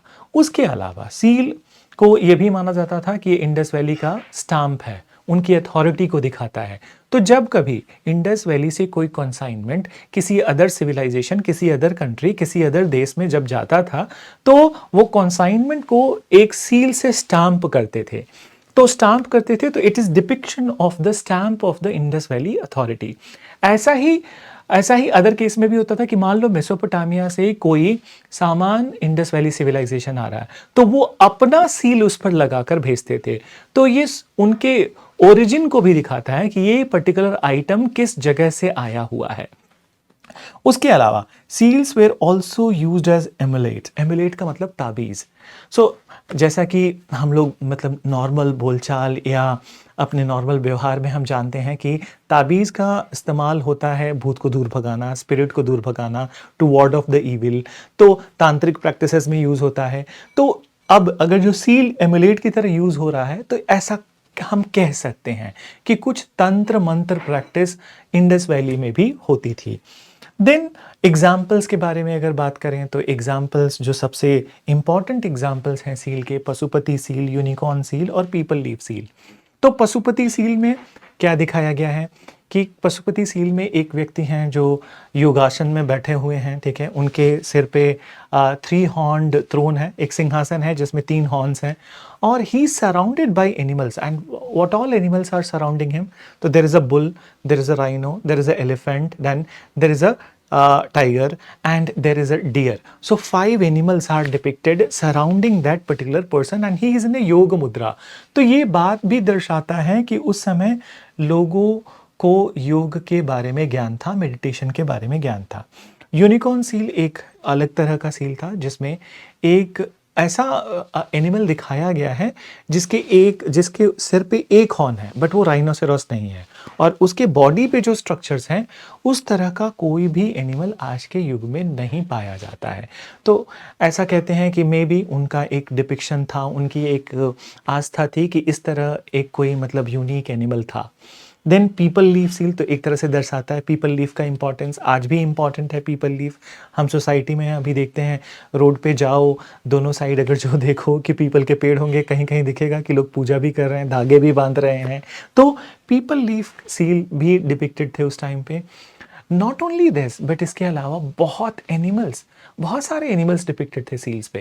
लाइक कि एक वाइल्ड वैरायटी ऑफ गोट होता है पाकिस्तान में जिसको हम कहते हैं मरखोर, तो मरखोर का डिपिक्शन है। मरखोर को कुछ कुछ किताबों में आइबेक्स भी बोलते हैं, तो आइबेक्स का डिपिक्शन है। तो more than 20 types of the animals are depicted on the seals then, and seals के थ्रू हमें अच्छा खासा इंफॉर्मेशन मिलता है कि क्या होता था इंडस वैली के टाइम पर। So after the seals, the next topic would be, as we have mentioned, pottery of the Indus Valley civilization. So we have already studied about seals, कि seals क्या थे, seals का importance क्या था, and what in all information we do get from the seals. तो आगे बढ़ते हैं pottery के साथ, and pottery of the Indus Valley civilization. So there were 4 varieties of the potteries of Indus Valley civilization. As you can see that I have tried to create image also, and I hope this image will give you a greater understanding. So general purpose redware pottery, इसका मतलब ये है कि जो potteries general purpose के लिए बनाए जाते थे। जनरल पर्पस का मतलब होता है कि खाना बनाने के लिए, स्टोरेज के लिए, चाहे वो ग्रेन्स का स्टोरेज हो, पानी का स्टोरेज हो, ठीक है, it is used as a utensil, बर्तन की तरह। तो general ware potteries were red in colour, and as such इनको बोलते हैं कि जनरल वेयर रेडवेयर पॉटरी, तो रेड कलर में थे। इन जनरल ऑल्सो जब भी आप मिट्टी का घड़ा बनाते हो, तो मिट्टी का घड़ा कोई भी मिट्टी लो, जब आप उसको आग पे पकाते हो तो वो रेड कलर में ही टर्न हो जाता है, गेरुआ कलर में ही टर्न हो जाता है। तो it was a very normal pottery. Then coming to the next one, miniature vessel, ठीक है, नाम से ही लग रहा है कि साइज में छोटा होगा, ठीक है। And these type of the potteries they use to be small, छोटे होते थे, ठीक है, लेकिन थोड़ी लंबाई में होते थे। जैसे विड्थ नहीं होती थी, ठीक है, विड्थ के बजाय ये लंबाई में होते थे, बट साइज छोटा होता था।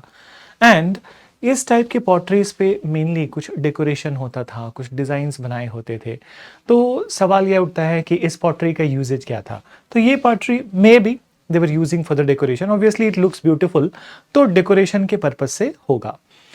Coming to the next one, perforated pottery. Perforated pottery का साइज थोड़ा बड़ा होता था, and perforated pottery as the name suggest कि परफोरेशंस होते थे पूरे बॉडी पे। एंड परफोरेशंस आर व्हाट, कि छिद्र, ठीक है, हर एक पॉइंट पे छिद्र है।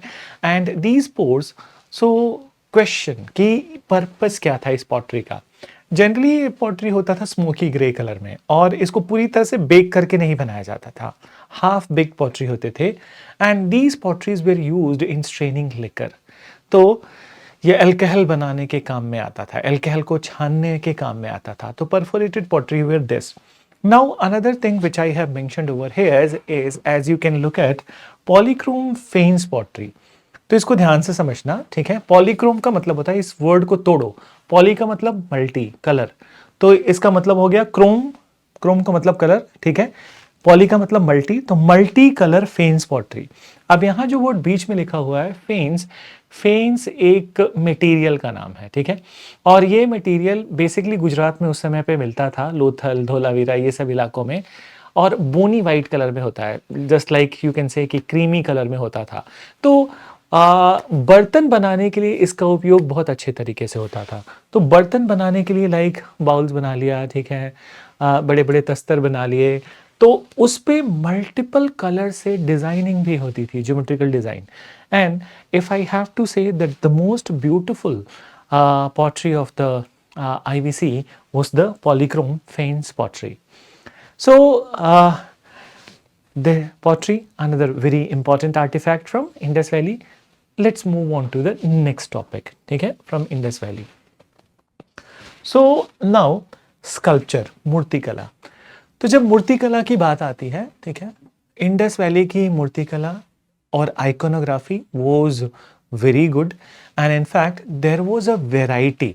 तो वैरायटी भी थी इनकी मूर्तिकला में depending on material that they are using. तो मटेरियल के बेसिस पे 3 तरह के स्कल्पचर बनते थे इंडस वैली में। The very first one which is mentioned over here, stone sculpture. तो स्टोन की मूर्ति, ठीक है, तो स्टोन का स्कल्पचर। अब यहाँ पे भी just like the seal, here also they are using soft river stone steatite for making of the मूर्ति और basically the sculpture. And not many examples are there, बहुत सारे एग्जाम्पल्स अभी के टाइम पे सर्वाइव नहीं करते हैं, जिसमें से कुछ ही एग्जाम्पल्स हैं जो अच्छे तरह से सर्वाइव कर रहे हैं। और उसमें भी the most important example is the bearded priest. तो इसमें इस मूर्ति में क्या डिपिक्ट किया गया है कि एक ऑब्वियसली एक व्यक्ति है, उन व्यक्ति के हेड पे कोई मतलब एक धागा बंधा हुआ है, जैसे कि किसी भी प्रीस्ट के सर पे धागा बंधा हो। फिर आर्म बैंड भी है, हेड बैंड के अलावा वैसा ही एक आर्म बैंड है। एक साइड पे उनके एक शोल्डर पे एक सॉल लगी हुई है और सॉल में there is a trefoil pattern decoration. Trefoil का मतलब कि 3 पत्तियों वाला डेकोरेशन। तो 3 पत्तियों वाला डेकोरेशन कॉटन टेक्सटाइल में भी काफ़ी अच्छे से जाता है और वूल में भी काफ़ी अच्छे से जाता है। तो इस बेसिस पे एक संभावना व्यक्त की जाती है कि वूल तो बनाते थे वो लोग, कॉटन टेक्सटाइल भी काफ़ी पॉपुलर था। फिर आगे आते हैं कि इसमें और एग्जाम्पल्स हैं। तो और एग्जाम्पल टूटे फूटे एग्जाम्पल्स हैं, जैसे कि ब्रोकन मेल टॉर्सो, कि किसी मतलब मेल की कमर। फिर उसके अलावा कुछ छोटे बहुत खिलौने टाइप से भी हैं, but not many examples are there. The next example or next type of the sculpture in Indus Valley was the terracotta sculpture. अब terracotta as I mentioned कि पहले भी बताया हमने कि terracotta होता क्या है। तो terracotta basically एक तरह का आर्ट है जो मिट्टी को लिया, आपने मिट्टी को एक पर्टिकुलर शेप दिया और उस शेप को जब आपने आग में बेक किया तो दैट इज मूर्ति कला। इनफैक्ट हम दिवाली में दिए यूज़ करते हैं, घड़ा जो भी हम यूज़ करते हैं, अभी पॉटरी की बात कर रहे थे, तो pottery is also a terracotta. If we go by the material wise तो इट इज ऑल्सो टेराकोटा। दिए जो यूज करते हैं that is also terracotta, but यहाँ पे हम स्कल्पचर की बात कर रहे हैं, ठीक है। तो टेराकोटा के मूर्ति, तो इसमें टेराकोटा में सबसे ज़्यादा भिन्न वैरायटी थी, क्योंकि they were creating small images of the birds, ठीक है, एलिफेंट्स, बुल, उसके अलावा बैलगाड़ी भी बनती थी खिलौने की तरह। बट जो सबसे महत्वपूर्ण स्कल्पचर है इस टाइम का वो है the image of mother goddess. और mother goddess was, her image was found from almost all of the Indus towns. लगभग सब साइट से मिला है मदर गॉडेस का image. Then and mother goddess के इमेज के बारे में स्पेशलिटी ये है कि सब जगह ऐसा नहीं है कि एक ही तरह मदर गॉडेस को डिपिक्ट किया है। कुछ जगह पे she is depicted like a pregnant lady, कहीं पे बहुत स्लीक बॉडी है, कहीं पे she is wearing so many ornaments, so many jewellery. फिर उसके अलावा some places she is depicted giving birth to a plant. तो there is a variety in the depiction of the mother goddess and moreover it is said कि mother goddess was the goddess of fertility. So it is believed that she was goddess of fertility and it was the most popular image from all the Indus sites then. So this is what is about the terracotta sculpture. Coming to the next one कि bronze sculpture. Then तो कभी कभी Indus valley को बोलते हैं कि it was a type of a bronze civilisation. The reason is कि people had the knowledge of bronze. अब ब्रॉन्ज एज यू नो कांसा बनता कैसे है, तो कांसा तांबे और टिन को मिलाकर बनता है, ठीक है, एक पर्टिकुलर प्रोपोर्शन में मिलाते हैं और उससे कांसा बनता है। कांसा की क्वालिटी थोड़ी उससे ज़्यादा अच्छी, कॉपर से ज़्यादा अच्छी होती है, क्योंकि कॉपर बहुत ही मैलिएबल होता है, ईजिली मुड़ जाता है, टूट जाता है, बिखर जाता है, पर कांसा थोड़ा सा स्टेबल रहता है। तो creating a bronze sculpture itself is a very big task and more over, ठीक है, इट ऑल्सो टेल्स कि उस जमाने में लोगों का इंटेलिजेंस का लेवल क्या था। तो लेट्स लुक एट इट, ठीक है। जहाँ तक ब्रॉन्ज स्कल्पचर की बात है, they used a technique which is called as lost wax technique. Even आज के टाइम पे भी बहुत सारे इंडिया में रीजनल पॉकेट्स हैं जहाँ पे ब्रॉन्ज स्कल्पचर अगर बनता है तो इसी तकनीक को यूज करके बनता है। अब ये टेक्निक है क्या? देखो इसमें 3 वर्ड्स हैं, वन इज लॉस्ट, फिर वैक्स है, फिर टेक्निक, ठीक है। तो सबसे पहला काम क्या करते हैं कि मैं अपने हाथ के थ्रू समझाने की कोशिश करूंगा कि सपोज करो मैं इसका एक स्कल्पचर बनाना है, तो ये वैक्स से बनेगा। वैक्स का एक ऐसा स्कल्पचर बनाया, देन इस स्कल्पचर को क्या किया, वैक्स से बनाने के बाद इसको मिट्टी से कवर किया, ठीक है। The wood clay it is covered with a clay, clay से कवर करने के बाद, ठीक है, दैट दिस एंटायर स्ट्रक्चर इसको क्लोज करके फिर उसको आग पे बेक करेंगे। जब बेक करेंगे तो होगा क्या कि जो मिट्टी है वो पक जाएगी, अंदर जो मोम है, वैक्स है, वो गल जाएगा, वो मोल्टन स्टेट में होगा। फिर उसमें एक छोटा सा छेद करेंगे, वो पूरा वैक्स बाहर निकाल लेंगे। वैक्स बाहर निकालने के बाद सेपरेटली कहीं पर वो मेल्ट करते हैं कॉपर और टिन को एक साथ, और वो मिक्सचर वो क्या करेंगे कि वो मिट्टी का जो शेप है उसमें भर दिया जाता है। भरने के बाद उसको सील करके कुछ समय के लिए छोड़ दिया जाता है ताकि वो ठंडा हो जाए, और ठंडा होने के बाद बाहर से जो मिट्टी का आवरण है, टेराकोटा है, उसको हटा दिया, और अब आपके सामने एक स्कल्पचर है।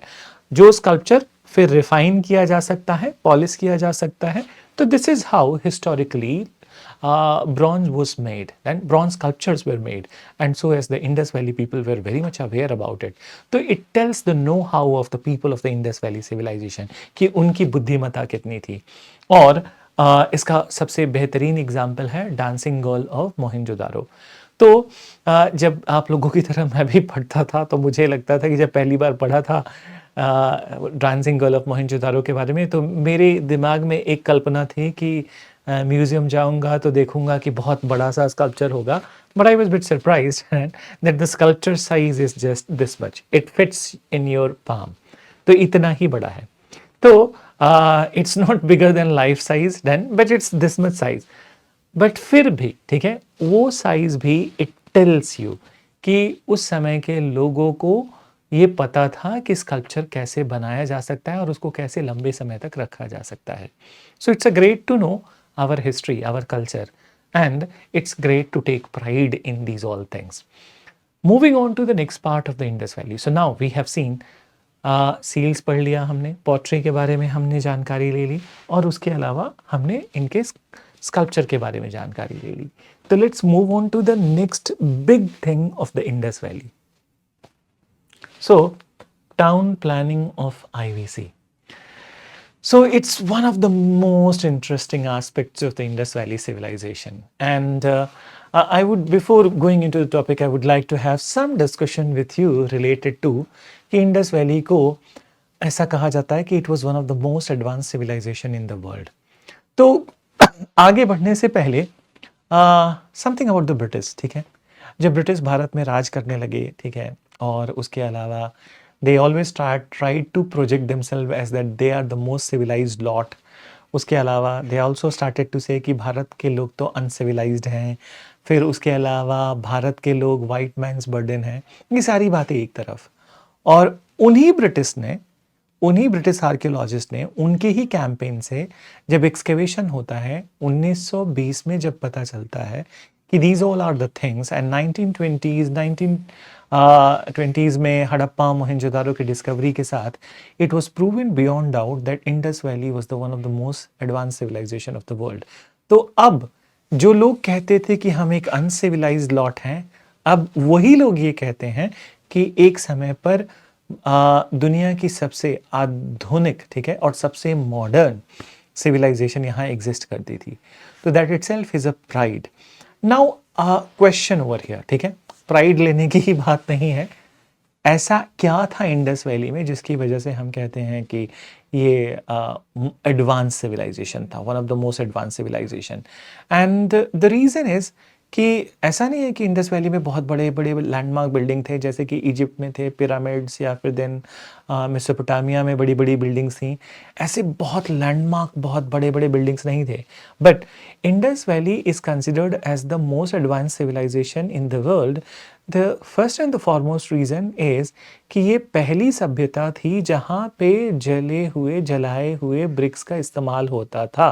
Burnt brick was used and these burnt bricks of the Indus valley were of the same shape and size. तो एक उनका साइज़ का एक स्टैंडर्ड बहुत मतलब समान था पूरे सभ्यता के डिफरेंट डिफरेंट एरियाज़ में. तो सबसे पहली बात हुई कि they were the first to use the burnt brick.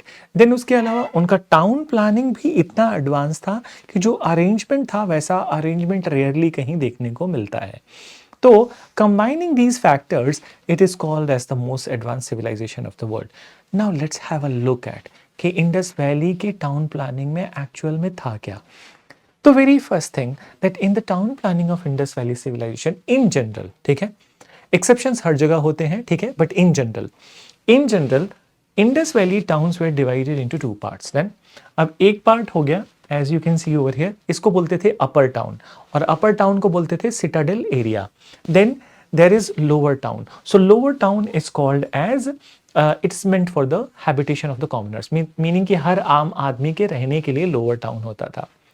General कहीं एक्सेप्शन है और एक्सेप्शन का नाम धोलावीरा है, बाद में हम डिस्कशन करते हैं इसको कंप्लीट करने के बाद.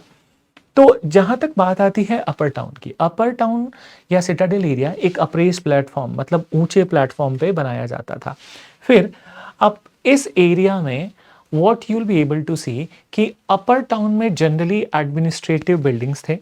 उसके अलावा there was provision of granary and there was provision of common bath. तो granary, common bath, administrative buildings. अब एडमिनिस्ट्रेटिव बिल्डिंग्स आप सबको समझ में आ रहा होगा. जब बात आती है ग्रेनरी की, ग्रेनरी क्या है? ग्रेनरी एक साइंटिफिक स्तर पर बनाए हुए स्टोरेज थे जिसमें ग्रेन्स को स्टोर किया जाता था. स्टोर्स उनके यहाँ गेहूं होता था, उनके यहाँ कपास होता था, उनके यहाँ क्रॉप्स जो आप हिस्ट्री में पढ़ते हो. तो क्रॉप्स आर पेरिशेबल मटेरियल, ठीक है, तो उनके स्टोरेज की अच्छी व्यवस्था होनी चाहिए. तो it was created on a scientific pattern कि ग्रेन्स स्पॉइल नहीं हो, ठीक है. Then what is common bath? So common bath is basically a water tank, stepped water tank, and maybe these stepped water tanks of the Indus Valley were meant for ritual ablution या किसी religious ceremony पे उसका usage होता होगा. तो इसका सबसे अच्छा एग्जाम्पल, कॉमन बाथ का सबसे अच्छा example great bath of Mohenjodaro है. ग्रेट बाथ ऑफ मोहनजोदारो बड़ा भी है और उसके अलावा बड़ा इलॉबरेट भी है. तो कुछ इसकी विशेषताएं देखते हैं कि ग्रेट बाथ में था क्या. अब देखो, एक सवाल आया था प्रीलिम्स के एग्जाम में कि which of the following statements related to the great bath of Mohenjodaro are correct, ठीक है, कि सीढ़ियाँ ब्रिक से बनी थी, सीढ़ियाँ स्टोन से बनी थी, सीढ़ियाँ नॉर्थ और साउथ डायरेक्शन में थी, सीढ़ियाँ ईस्ट और वेस्ट डायरेक्शन में थी. तो इस तरह के क्वेश्चन थे. What is right about great bath of Mohenjodaro? That all the stairs were made from the burnt brick. तो कहीं पे भी यहाँ पे स्टोन का यूज नहीं है. देन दूसरी बात कि सीमेंटिंग एजेंट जिप्सम यूज होता था इस ब्रिक को चिपकाने के लिए. फिर तीसरी बात that great bath of Mohenjodaro में जो सीढ़ियां थी वो नॉर्थ और साउथ डायरेक्शन में बनी थी, इसीलिए मैंने इस इमेज में भी नॉर्थ और साउथ बना रखा है, ठीक है.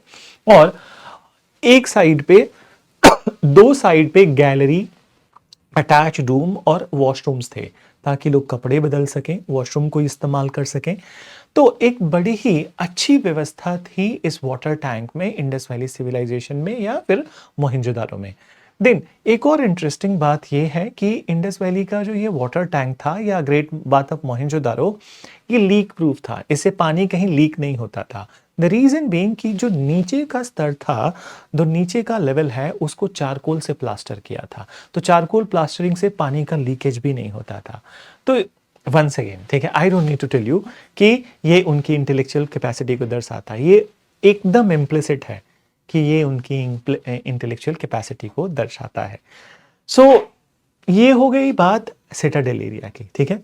अब दूसरा जो लोअर टाउन है, लोअर टाउन जो होता था वो आम आदमी के रहने के लिए, हर किसी के रहने के लिए. सो हर किसी के रहने के लिए अब इसमें बड़ी ही इलॉबरेट व्यवस्था थी. There was a very elaborated system. What is there? तो अंडरस्टैंड कि there was a sectoral planning of this area, कि ये एरिया एक ग्राउंडेड प्लेटफॉर्म पे था, ये ऊंचे प्लेटफॉर्म पे नहीं था, बट बहुत बड़ा था और सेक्टोरल प्लानिंग के वेरियस सेक्टर्स में डिवाइडेड था. अब सेक्टर्स में डिवाइडेड था, there was a very good network of road, तो रोड्स अच्छे थे। अब ये डॉटेड लाइंस जो मैंने बनाए हैं, this dotted lines are indicative of the drains. तो रोड के नो साइड पे ड्रेन्स होते थे और ड्रेन भी कवर होते थे। तो उनकी जो कवरिंग करते थे ये लोग, covering was done with the stone slab या ब्रिक स्लैब। तो एक ही ऐसी जगह है इंडस वैली में जहां पे स्टोन का यूज होता था, वो भी at the covering level of the drains, तो ड्रेन्स को कवर करने में। जब हम रोड्स को देखते हैं तो एक और बड़ी अच्छी बात है कि roads are cutting each other at right angle. Right angle का मतलब 90 डिग्री पे कट कर रहे हैं। अब सेक्टर्स के अंदर, ठीक है, इफ यू लुक एट, तो व्हाट वी आइडेंटिफाई कि एक मंजिला घर भी है, दो मंजिला घर भी है और तीन मंजिला घर भी है। तो there is a single storey house, double storey house and even triple storey houses are there in the Indus valley. And these all houses, ठीक है, were made from the burnt brick of same shape and size. और क्या ratio था इन BRICS का? 4:2:1। तो 4 अगर जो length है तो 2 उनकी विड्थ होगी और 1 हाइट होगी। और सारे के सारे घर, ठीक है, all of the houses were made from the burnt brick of the same shape and size. Then एक और चीज है that some inferences can also be drawn, कि जो घर जो देख रहे हो कि एक मंजिला घर है, दो मंजिला घर है, तीन मंजिला घर है, तो ये साफ साफ दर्शाता है कि यहाँ पे इनकम इनइक्वालिटी थी। ठीक है, तो इनकम इनइक्वालिटी थी, कि इनकम इनइक्वालिटी थी इसलिए जो अमीर उनके घर 3 मंजिले, जो गरीब उनके घर 1 मंजिले। बट कुछ और भी फैक्टर्स हैं that we need to discuss, will build on one by one, then understand another very unique aspect. जैसे मान लो ये घर है, ठीक है, ये मेन रोड है, तो घर, ये मेन रोड। जनरली होता क्या था कि घरों के जो मेन गेट होते थे वो मेन रोड को फेस नहीं करते थे। वो घरों के जो मेन गेट होते थे वो अंदर की तरफ बनाते थे, बाहर की तरफ, रोड की तरफ नहीं बनाते थे। तो क्वेश्चन कैन बी आस्क्ड कि ऐसा क्यों? तो may be they were trying to protect their privacy, क्योंकि गेट होने का मतलब दरवाजा होना नहीं होता है। उनके घरों में दरवाजे नहीं होते थे, गेट होते थे, दरवाजे नहीं होते थे। तो ऑब्वियसली जब दरवाजा मेन रोड की तरफ खुला होगा, और gate, sorry, main gate road की तरफ खुला होगा, तो लोग झांकेंगे, ताकेंगे, ठीक है। तो इस वे में उन्होंने अदर डायरेक्शन में बनाना स्टार्ट किया था ताकि उनकी प्राइवेसी इंटैक्ट रहे। तो ये एक वजह हो सकती है कि प्राइवेसी के लिए ऐसा करते हो। फिर let's move on to the other details of it. So ये जो इमेज है वो अपने आप दिमाग में कंठस्थ कर लो उसको। फिर दिमाग में कंठस्थ नहीं होता है, गले में कंठस्थ होता है, तो दिमाग में उसको एकदम बिठा के रख लो। Moving on to the next part, कि इसमें जो मैंने आपको एलोबरेट किया वही लिखा भी है कि क्या क्या चीज़ें थी। तो roads are cutting each other at right angle, houses single storey, double storey, triple storey, burnt brick, तो ये सारे फीचर्स हैं। अब वन मोर थिंग, ठीक है, related to the houses I want to tell you. तो these all things already I have elaborated. अब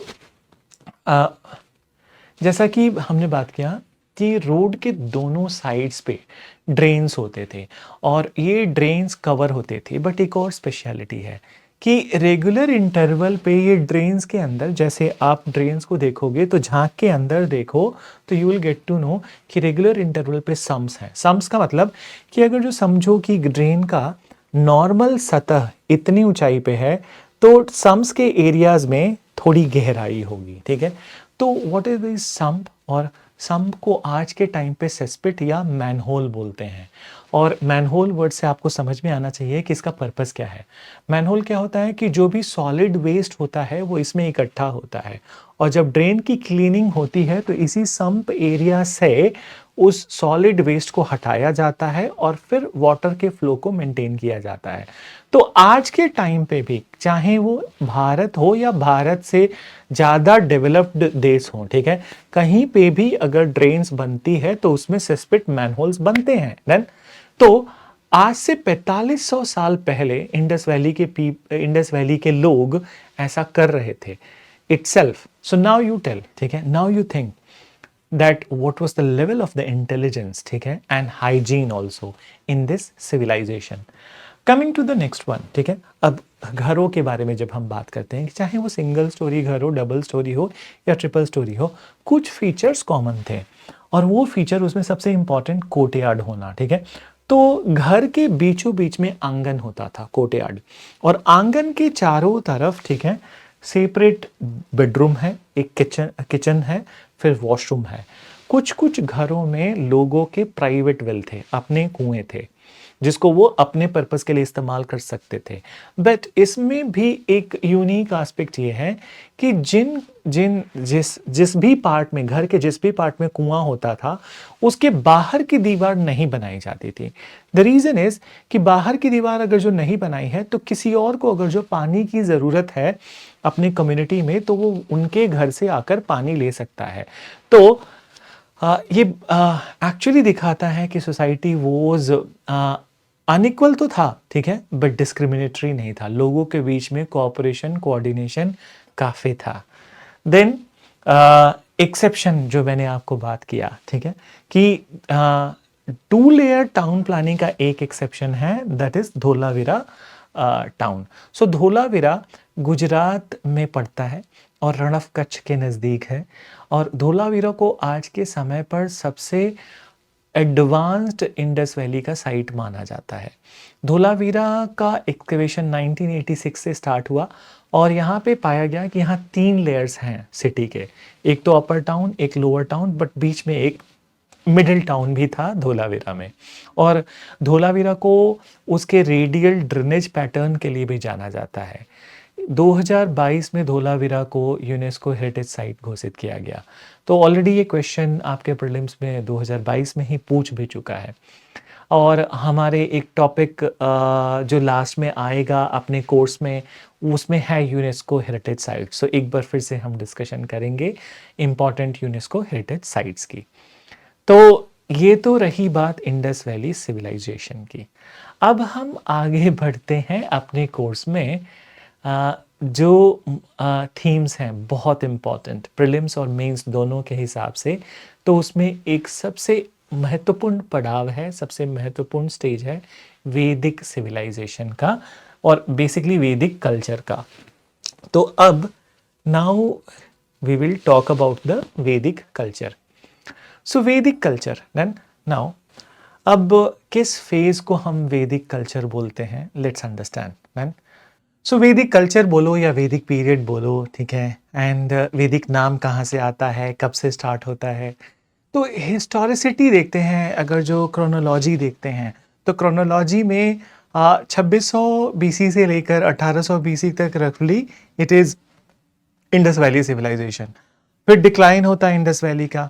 1500 BC के around people from central Asia, nomadic people from central Asia, they are coming to India and these people were a group of languages, ठीक है, linguistic group. So these people are called as Aryans, ठीक है, and moreover Aryan का मतलब होता है people belonging to a linguistic group. Please remember that meaning of the word Aryan is people belonging to the linguistic group. Now, so they arrived in India. अब ये India में आने के बाद पर्पस क्या है इनका? तो they were searching for a good pasture land. They were a nomadic people, they were searching for good pasture land and cattle was their greatest wealth. So in India they were highly successful क्योंकि इन्होंने bronze के weapons का इस्तेमाल किया, horses लेकर आए थे, रथ लेकर आए थे और इजीली इन्होंने नॉर्थ वेस्ट पार्ट इंडिया में जो वहाँ पे लोकल पॉपुलेशन थे या लोकल राजा थे उनको इजीली डिफीट करके अपना आधिपत्य जमाया। फिर इनके आने के बाद चूंकि इन लोगों ने वेदों की कंपोजिशन स्टार्ट की, संरचना स्टार्ट की, इसीलिए इस पीरियड को वैदिक पीरियड कहा जाता है। अब as far as the development of the Vedic period is concern, उसके बेसिस पे वैदिक पीरियड को हम 2 हेडिंग्स में डिवाइड करते हैं और वो है कि अर्ली वैदिक पीरियड जो कि 1500 से लेके 1000 बीसी तक, 1000 बीसी से 6th सेंचुरी बीसी, मैंने 600 लिखा है but we can say it as a till the age of the Buddha and Mahavir. So that period is the later वैदिक पीरियड। एंड इन सारे पीरियड्स में what is important to know कि what was the structure of their polity, their economy, their society, their religion, so as the Vedas which are mentioning about the historicity of this period. तो Rigveda in the early Vedic age, Yajurved, Samved, Atharvaved and the Upanishads and the Aranyaks and the that Brahman text in the later Vedic period. So these are, so एक बार फिर से just have a look at it and then let's go with one by one topics of these two periods. So I am starting with the early Vedic period और उसमें early वैदिक period में there polity, ठीक है। तो early वैदिक period and polity of the early वैदिक period कि क्या पॉलिटिकल सिस्टम्स थे अर्ली वैदिक पीरियड में। एक बात बताना चाहूंगा कि पिछले 5 सालों में अगर यूपीएससी मेंस का पेपर देखो तो this has been the most important topic in the mains examination. Continuously UPSC has asked 12 marker, 12.5 marker and 15 marker question from the Vedic period and that to the transition from the early Vedic to later Vedic. तो इसको अच्छे से आप तैयार करना। और prelims में भी, प्रीलिम्स में तो हिस्टोरिकली बहुत सारे क्वेश्चंस पूछे हैं इस फेज से। तो वापस आते हैं कि पॉलिटी ऑफ द अर्ली वैदिक पीरियड। अब अर्ली वैदिक पीरियड में जब 1500 से 1000 के बीच में तो आर्यन कम्युनिटीज जो इंडिया में, ऐसा तो था नहीं कि एक ही आर्यन कम्युनिटी था, different tribes were there who were coming from the central Asia, all of them were collectively called as Aryan. तो सबका एक अपना अपना अलग अलग रीजीम था। तो in Aryan communities Rajan was the most important position. Who is Rajan? He is the chieftain, सरदार of their community, he is the head of their community. Then तो Rajan was the chieftain of their community. Then and Rajan was the most important authority and his most important work was to organize battle to secure large number of cattle. तो उनका सबसे महत्वपूर्ण काम यही था कि युद्ध के साथ जाएं और युद्ध के साथ कैटल की प्राप्ति हो, ठीक है। तो cattles were the most important wealth of the early वैदिक period. Moreover Rajan in all his political function, उनके सभी पॉलिटिकल फंक्शंस में कुछ पॉलिटिकल असेंबलीज थे जो उनको सपोर्ट करते थे, जिसमें कि सबसे महत्वपूर्ण था सभा। सभा में ओल्ड एज लोग, एक्सपीरियंस लोग होते थे, बट ये जेंडर इंक्लूसिव था। इसका मतलब कि both males and female of experienced age, then they were the part of the sabha and it was the most important assembly. फिर उसके बाद आती है समिति। तो समिति एक बड़ी असेंबली थी, number wise it was a big assembly, but इसमें फीमेल्स की मेंबरशिप नहीं थी। फिर आता है विधत। तो विधत भी एक स्मॉल असेंबली थी, बट इसमें both males and females are there. एंड उसके अलावा विधत का जो नेचर था, इनकी जो डिसीजन मेकिंग थी वो मेनली रिलेटेड थी एग्रीकल्चरल डिसीजन या रिलीजन से संबंधित। तो आप पूछोगे कि समिति का क्या काम था? तो समिति का काम राजन के अपॉइंटमेंट के समय पे होता था, ठीक है। और सभा हर पॉलिटिकल फंक्शन में राजन को एडवाइस देती थी या राजन उनसे कंसल्ट करते थे। तो this was the political assembly scenario. अब इसी फेज में जब अर्ली वैदिक पीरियड की बात करते हैं तो एक वॉर है जिसको मेंशन किए बिना भारत के इतिहास का अध्ययन कंप्लीट नहीं होता है। सो इस वॉर का नाम है Dasrajan war. Now listen to the story कि क्या है दसराजन वॉर की कहानी। जैसा कि we discussed that many Aryan tribes were there, ठीक है। तो एक ही आर्यन ट्राइब नहीं था इंडिया में, but many Aryan tribes were there. Out of all the Aryan tribes of that time जो सबसे पावरफुल आर्यन ट्राइब था वो था भारत क्लैन, भारत वंश। तो भारत वंश के जो शासक थे, जो रूलर थे एक समय पे, उनका नाम था सुदास। एंड सुदास के सामने एक चैलेंजिंग सिचुएशन आई। Challenging situation was that he had to appoint the chief priest of his kingdom, कि मुख्य पुरोहित की अपॉइंटमेंट करनी थी और उनके पास 2 ऑप्शंस थे, विश्वामित्र और वशिष्ठ ऋषि। सो दोनों के बीच में सुदास ने वशिष्ठ ऋषि को चुना, विश्वामित्र को नेग्लेक्ट कर दिया। विश्वामित्र इस बात से ह्यूमिलिएटेड होते हैं, उनको शर्मिंदगी महसूस होती है और वो ये डिसाइड करते हैं कि वो सुदास से रिवेंज लेंगे, उनसे बदला लेंगे। तो that is the thing which is leading to the Dasrajan war. Vishwamitra ने 10 राजाओं को परसुएड किया, जिसमें से 5 राजा आर्यन थे, 5 नॉन आर्यन थे। और ये historic battle it happened on the banks of river Parushni. तो पारुष्णी रावी रिवर का पुराना नाम है, प्राचीन नाम है। इस रिवर के बैंक्स पे ये वॉर हुआ और एक बार फिर से, ठीक है, सुदास ने वशिष्ठ ऋषि की मदद से 10 राजाओं को हरा दिया। जब हराने के बाद उनके एरियाज को इन्होंने कैप्चर किया, so he named it after his clan, that is Bharatvarsh. So that's how the name of this country comes from this war, कि भारत जो नाम रखा गया वो भारत क्लैन के नाम पर रखा गया। सो मूविंग फर्दर, अब ये कहानी आप जान गए। तो this is what is about the political developments of the early वैदिक period. Going on to economy of the early वैदिक पीरियड। सो एज पहले ही हमने डिस्कशन कर लिया कि उनकी अर्थव्यवस्था में सबसे महत्वपूर्ण जो बात थी वो थी कि कैटल को इम्पोर्टेंस। सो कैटल्स को महत्ता थी, वो सबसे इंपॉर्टेंट इकोनॉमिक वेल्थ थे। और इनफैक्ट यहाँ पे देखो आप कि बैटल फॉर कैटल, तो युद्ध भी कैटल्स के लिए ही होते थे। आगे जब बढ़ते हैं तो एग्रीकल्चर कमोडिटीज़, तो मेन जो एग्रीकल्चरल कमोडिटीज़ थे या एग्रीकल्चरल क्रॉप थे वो थे यव, दैट इज़ बार्ली, एंड गोधुमा, दैट इज़ वीट। तो गेहूं और जौ, ये दोनों थे। तो secondary important wealth is the agricultural commodity like यव एंड गोधुमा। फिर टैक्सेस की बात होती है कि उस समय पे कोई टैक्स की सिस्टम थी या नहीं थी। तो टैक्स एक वॉलंटरी व्यवस्था थी, मीनिंग कि फोर्सिबली किसी से नहीं लिया जाता था, लेकिन लोग स्वेच्छा से राजा को दो तरह से टैक्सेस देते थे। एक को बोलते थे भाग, दूसरा बलि। भाग क्या है कि सपोज कि आप कोई एग्रीकल्चरल क्रॉप कल्टीवेट मतलब कर रहे हो, तो उसका कुछ हिस्सा, कुछ भाग आपने राजन को एज अ टैक्स दे दिया। और बलि क्या है? बलि is basically your cattle wealth. तो आपके पास जो कैटल वेल्थ है, उस कैटल को उस राजा को आप दान करते हो, तो that is Bali. So these type of the voluntary taxes were there. Then economy में ही we can also mention कि गोल्ड का नॉलेज तो ऑलरेडी इंडस वैली में था, तो यहाँ पे भी लोगों को गोल्ड का नॉलेज था। और गोल्ड के लिए जो वर्ड ये यूज करते थे उसको बोलते थे निष्क।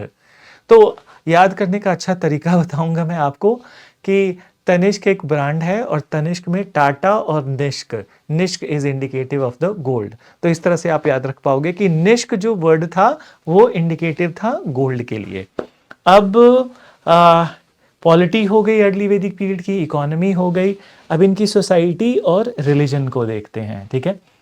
सो when it comes to society of the that society of the Vedic period, तो सोसाइटी, पहली बात आप समझो कि सोसाइटी 3 लाइंस पे ऑर्गेनाइज होती थी, ठीक है। और इन लाइंस को बोलते थे जैसा कि जस्ट वेट 1 मिनट, ठीक है, मैं इसको थोड़ा सा बड़ा कर देता हूं।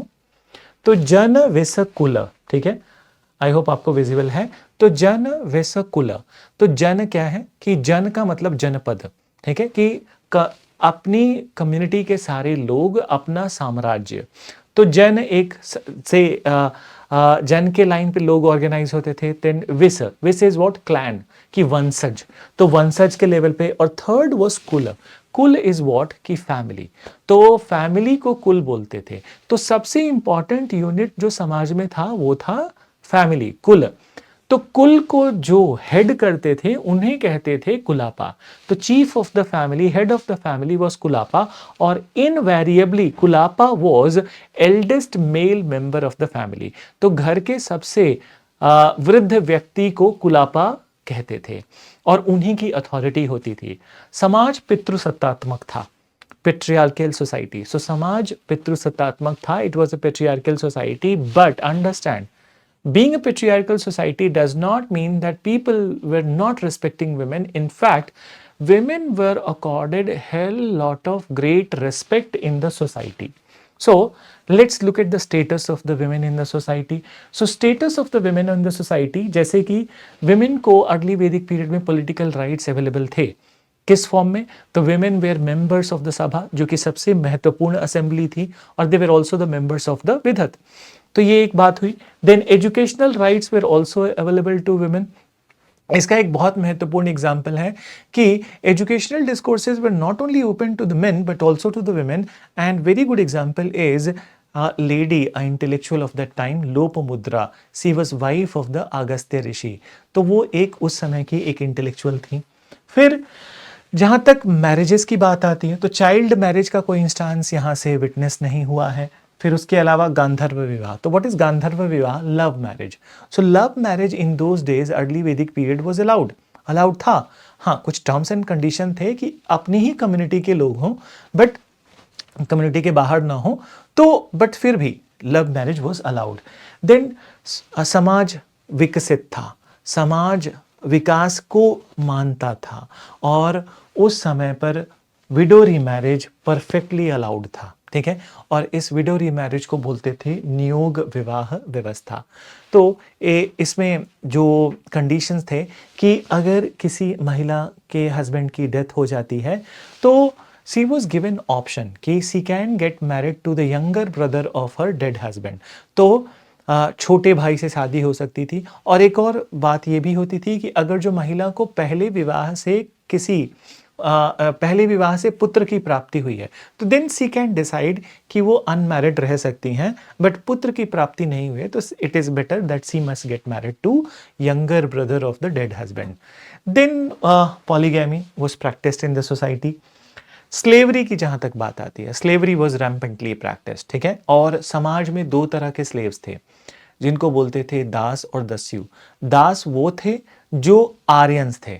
तो जब कभी भी आर्यन कम्युनिटी में कोई फाइट हुआ उसमें जो डिफीट होता था उसको दास बोलते थे। और दस्यु कौन है? तो नॉन आर्यंस को जब ये डिफीट करते थे तो उनको दस्यु बोलते थे। अब ये दो तरह के स्लेव हैं तो दो तरह का बर्ताव भी होगा। और ये दो तरह का बर्ताव क्या है कि दास को फेवरेबल ट्रीटमेंट मिलता था क्योंकि ये आर्यंस हैं, दस्युस को फेवरेबल ट्रीटमेंट नहीं मिलता था।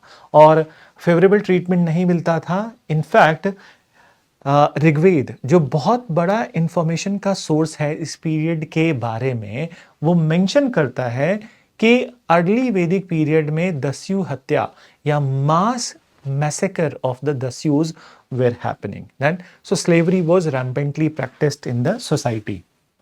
Now, coming to the last part of the early Vedic period is their religious practices. So, as far as the religious practices of the early Vedic period is concerned, then बड़ा ही unique था। ठीक है, पहला word जो हमने लिखा है कि it was the personification of the elements of nature. So personification of elements of nature, what does it mean कि जो हमारे प्रकृति में, ठीक है, जो प्राकृतिक आश्चर्य हैं, प्राकृतिक फिनोमिनन्स हैं, उनके लिए एक गॉड बना दिया इन लोगों ने। फॉर एग्जाम्पल कि रेन इज अ फिनोमिनन, ठीक है, storm, thunder is a phenomenon. तो Indra was created as a god of the rain and thunder and storm. Similar way god of fire is Agni, ठीक है, god of water is Varuna. तो that's how कि personification of the elements of nature. और इन सभी gods में Indra was the most important, right, because Indra का नाम ऋग्वेद में 250 बार से अधिक लिया गया है। सेकेंड इंपॉर्टेंट गॉड वॉज अग्नि। तो अग्नि का नाम 200 बार से अधिक बार मेंशन है ऋग्वेद में। और अग्नि को ऐसा माना जाता है कि अग्नि इंटरमीडिएरी गॉड है। इंटरमीडिएरी गॉड का मतलब ये होता है कि सपोज करो कि आप इंद्र की ही पूजा कर रहे हो, तो इंद्र की पूजा के लिए आपको अग्नि की पूजा के थ्रू होके जाना पड़ेगा। मीनिंग कि इंद्र की पूजा भी अग्नि के थ्रू हो रही है, वरुण की पूजा भी अग्नि के थ्रू हो रही है। So that is what is called as the intermediary god. Then the other gods which were mentioned at this time includes, ठीक है, सोम, he was a divine drink, ठीक है, मारुत, you already know, god of air, then पुषाण, god of animals, then सूर्य देव का भी mention था। इसके अलावा female divinities were also mention, कि ये तो मेल डिविनिटी मेंशन है बट फीमेल डिविनिटीज की भी वर्शिप मेंशन थी, जैसे कि अदिति, सावित्री, उषा, निशा, इला। So these goddesses were also mentioned. Then moreover, Aditi is regarded as the mother of the sun god. Savitri is the goddess of the daylight. Usha, तो goddess of the sunrise. Nisha, goddess of the sunset. तो this way कि जो भी gods का mention था उनका एक मतलब स्पेशल जोन भी मेंशन था कि ये किस कार्य के देवता हैं। उसके अलावा, ठीक है, दो इंपॉर्टेंट बातें आती हैं किसी भी रिलीजियस डिस्कशन में कि मोड ऑफ वर्शिप, कि किस तरह से पूजा की जा सकती थी, और दूसरा ऑब्जेक्टिव ऑफ द वर्शिप, तो किस लिए पूजा की जाती थी। तो जहां तक बात आती है mode of worship in the early वैदिक period, it was through recitation of mantra, तो मंत्र उच्चारण, फिर उसके अलावा प्रेयर्स के द्वारा और रिचुअल सैक्रिफाइसेस। तो what is ritual sacrifices is basically कि इसमें रिचुअल सैक्रिफाइसेस में कुछ मतलब रिचुअल्स हैं जिसमें एनिमल सैक्रिफाइस भी हो रहा है। Then coming to objective of the worship, so पूरे अर्ली वैदिक पीरियड के दौरान the objective of the worship was material gain. Material gain का मतलब कि किस तरह वेल्थ की प्राप्ति हो, ठीक है, कैटल की प्राप्ति हो, मतलब जो आपके भोग विलास की वस्तुएं हैं उनकी प्राप्ति के बारे में ही ऑब्जेक्टिव था, और स्पिरिचुअल ऑब्जेक्टिव नहीं था। और कभी कभी मतलब पूजा का पर्पस सुवीरा भी होता था, और सुवीरा का मतलब कि लोग ये प्रे करते थे कि उन्हें एक बहादुर बेटे की पैदाइश हो। सो दैट्स हाउ कि these were the things in the early वैदिक period. Now 1000 BC onwards is considered to be the later वैदिक पीरियड। अब ये ट्रांजिशन क्यों है, ठीक है, तो let's come to the topic of the later वैदिक period. I will tell you the transition part, ठीक है। अब ट्रांजिशन में there are few things which I have not written but definitely we will mention.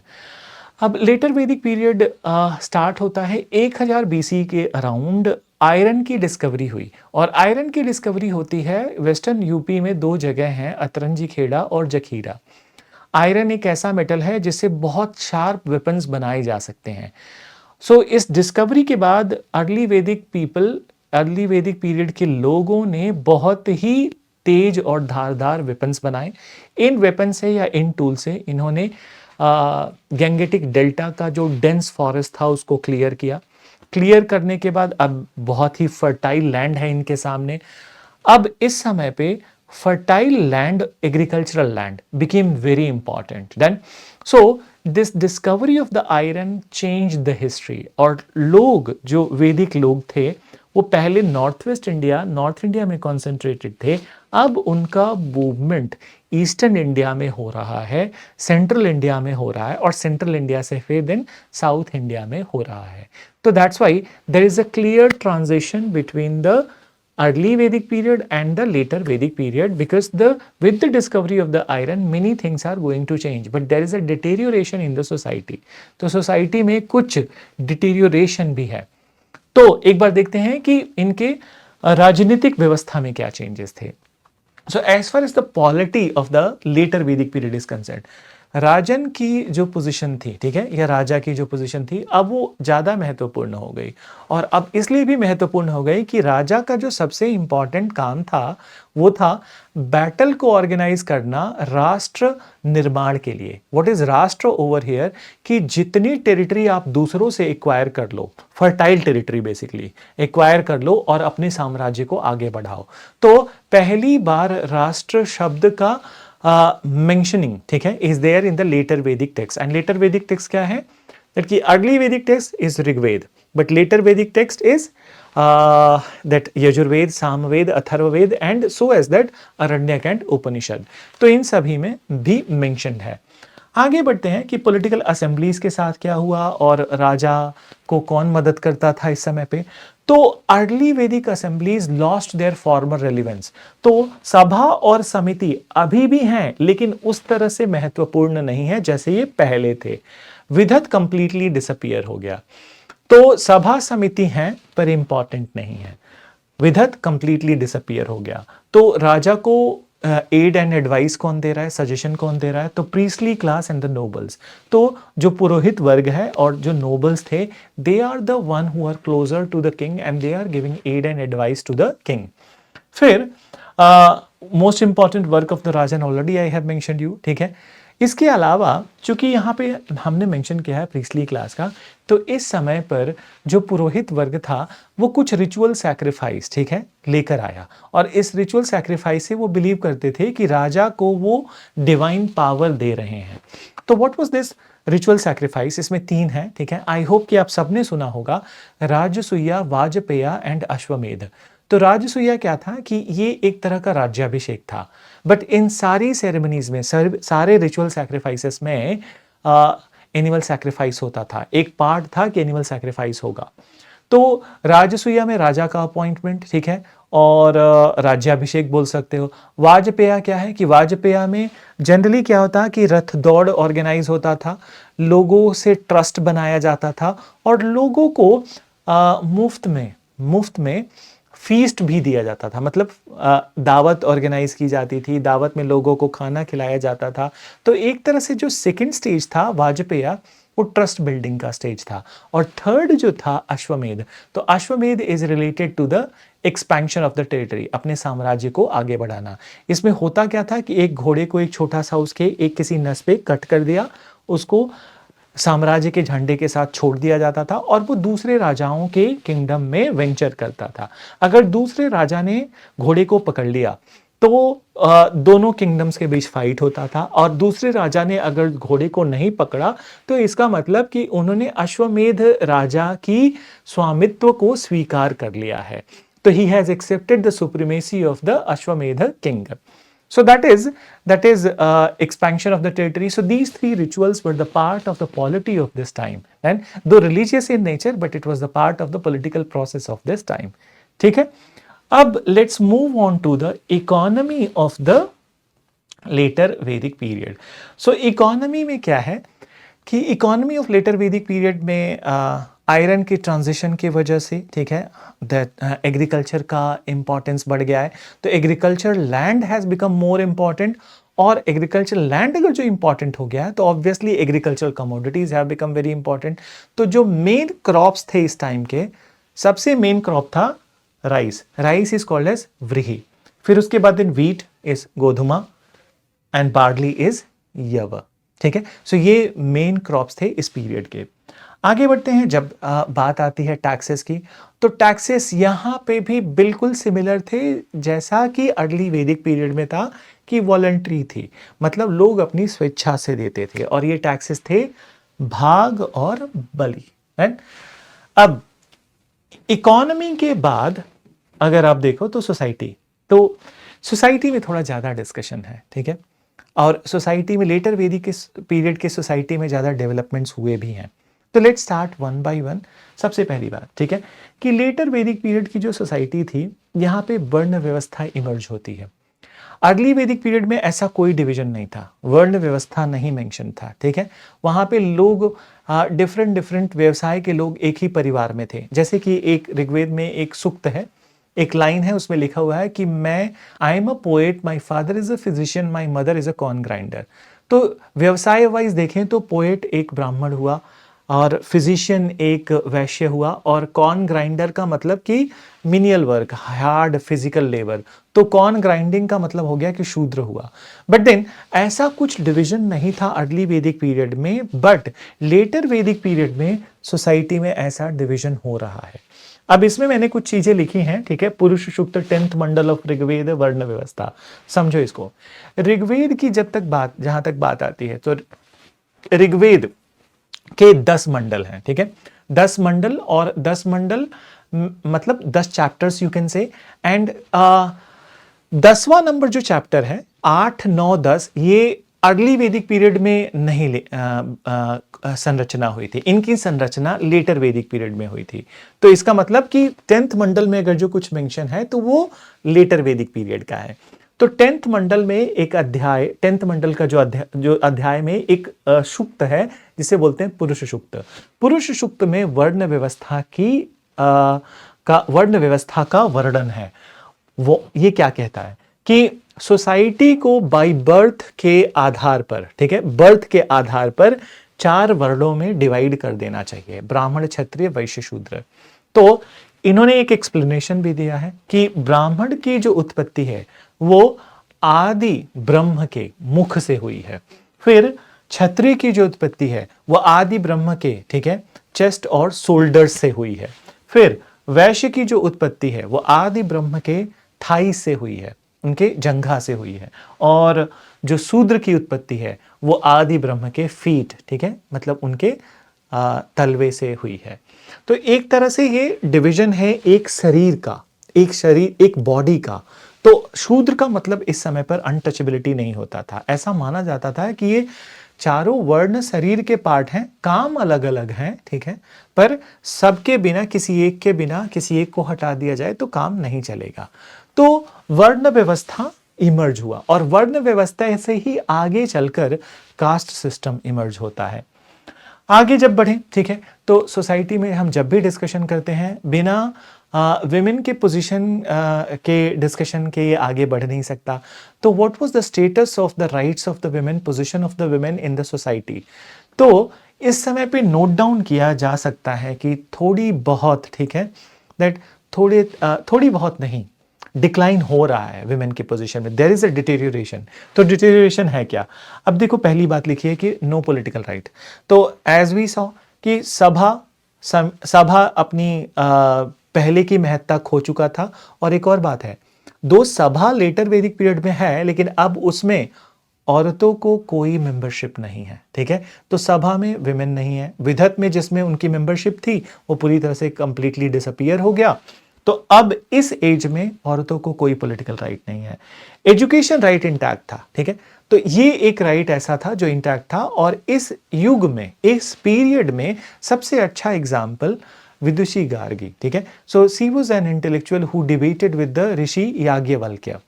Then what about the love marriage, Gandharva vivah. अब गांधर्व विवाह allowed नहीं है। कुछ डेविएटेड टाइप ऑफ मैरिजेस भी होने लगे जिनको समाज की, ठीक है, जिनको समाज का अप्रूवल तो नहीं था पर फिर भी वो इमर्ज होने लगे, ठीक है। नियोग विवाह व्यवस्था, तो जो विधवा विवाह था नियोग विवाह के अंतर्गत, ये कंटिन्यूड रहा। पॉलीगैमी भी कंटिन्यूड रहा। बट एक और अच्छी बात ये थी कि चाइल्ड मैरिज अभी भी विटनेस नहीं हुआ था। तो इन अ वे पूरे वैदिक पीरियड में हम चाइल्ड मैरिज विटनेस नहीं करते हैं। चाइल्ड मैरिज तो विटनेस होता है वैदिक एज खत्म होने के बाद, and particularly post Maurya age से काफी विजिबिलिटी चाइल्ड मैरिज की बढ़ जाती है। तो ये तो एक पार्ट हो गया। बट सोसाइटी में और भी डेवलपमेंट्स थे, let's have a look at it, ठीक है। अब दूसरा, तो गोत्र, जो कि अर्ली वैदिक पीरियड में भी मेंशन्ड है, बट गोत्र यहां फर्दर कंसोलिडेट हुआ। और गोत्र होता क्या है? तो gotra is considered to be a lineage from a common ancestor.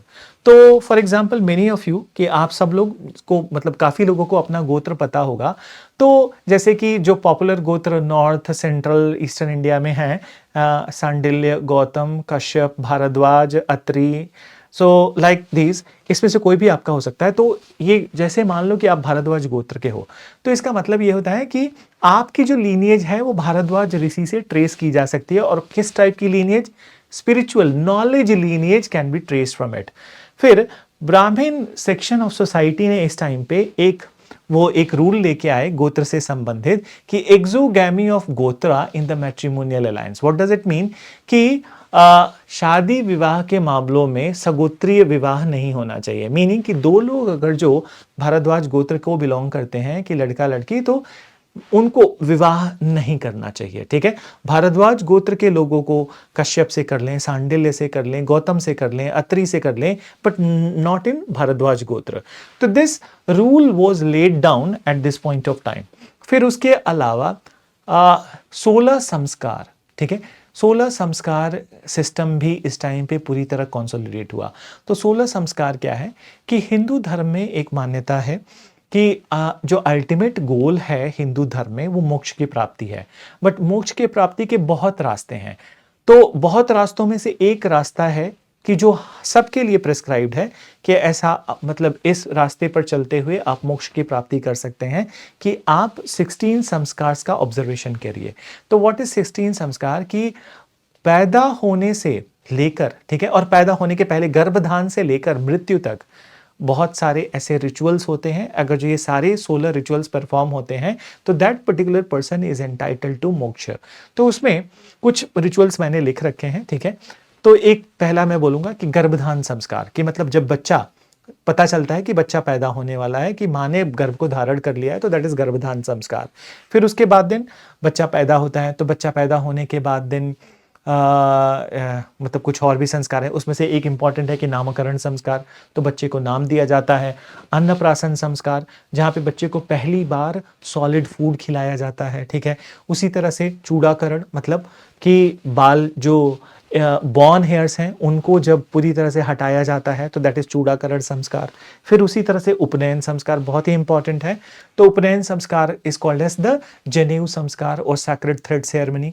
तो सैक्रेड थ्रेड सेरेमनी की जब सैक्रेड थ्रेड आप पहनने लगते हो तो आप अपने धर्म के प्रति रिस्पॉन्सिबल अकाउंटेबल हो जाते हो। उसके पहले आपको बच्चा माना जा सकता है लेकिन उसके बाद नहीं।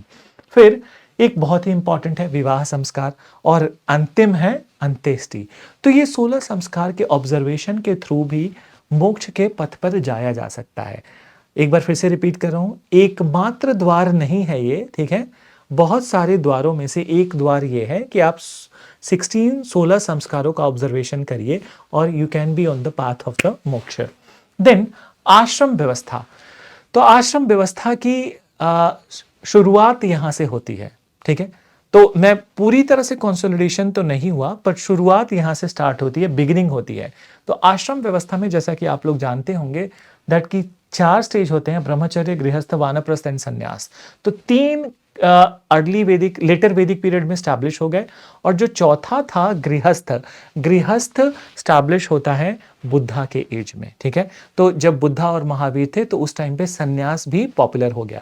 तो ब्रह्मचर्य क्या है कि इन ब्रह्मचर्य stage it is basically a study period कि study period and maintaining celibacy, no sexual contact. Then grihastha ashram is married life and its responsibilities, and vanaprastha partial retirement ki partial retirement from the grihastha जीवन and in search of the enlightenment. और संन्यास क्या है कि संन्यास complete retirement from the grihastha जीवन in search of the or in attainment of the enlightenment. तो enlightenment in Hinduism is the moksha, enlightenment in the Jainism is Kaivalya and enlightenment in Buddhism is Nirvana. तो आश्रम व्यवस्था emerge होती है, 3 stages consolidate होते हैं, चौथा consolidate होगा बुद्धा और महावीर के एज में। देन फिर last part of our discussion, ठीक है, is religious practices of the later वैदिक पीरियड। सो रिलीजियस प्रैक्टिसेस में काफी बदलाव है।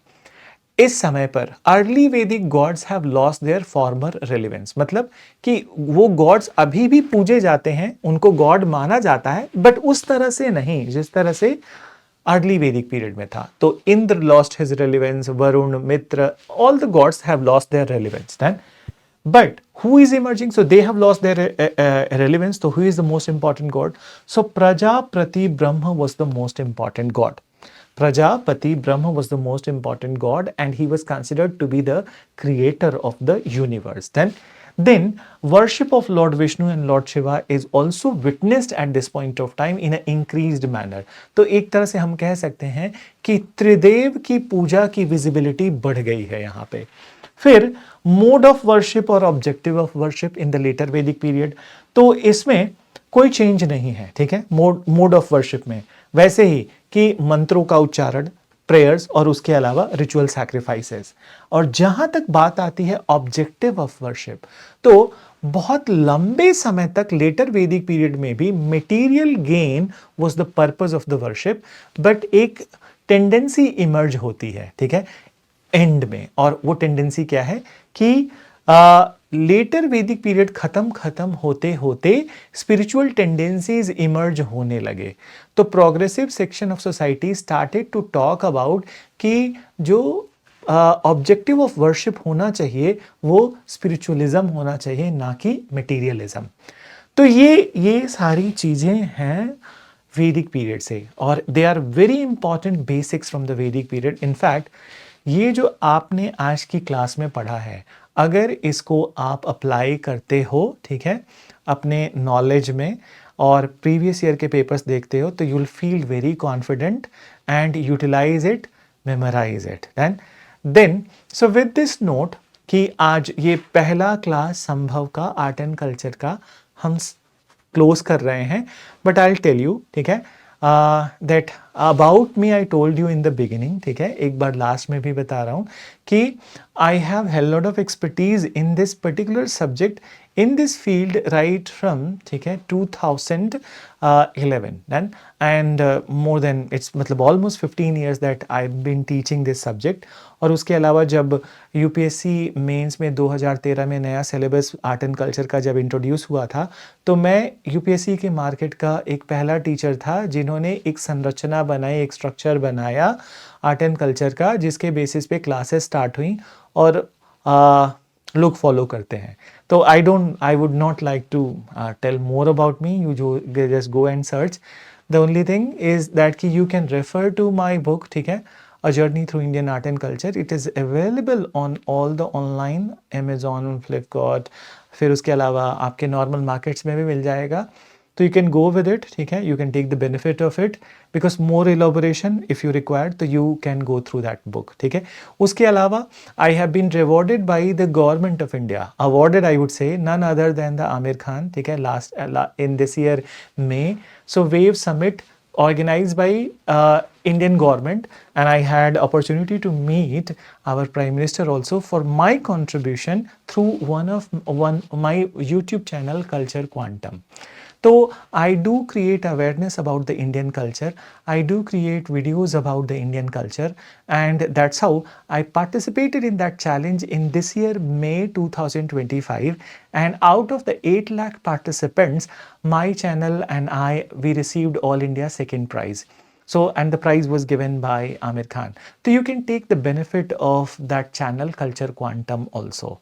And in the upcoming classes, if you want to know more, so I will write those details also. So till then, very thank you. Goodbye to all of you. Meet you in the next class with the new topics, and the new topics would be based on the Buddhism and Jainism. Thank you.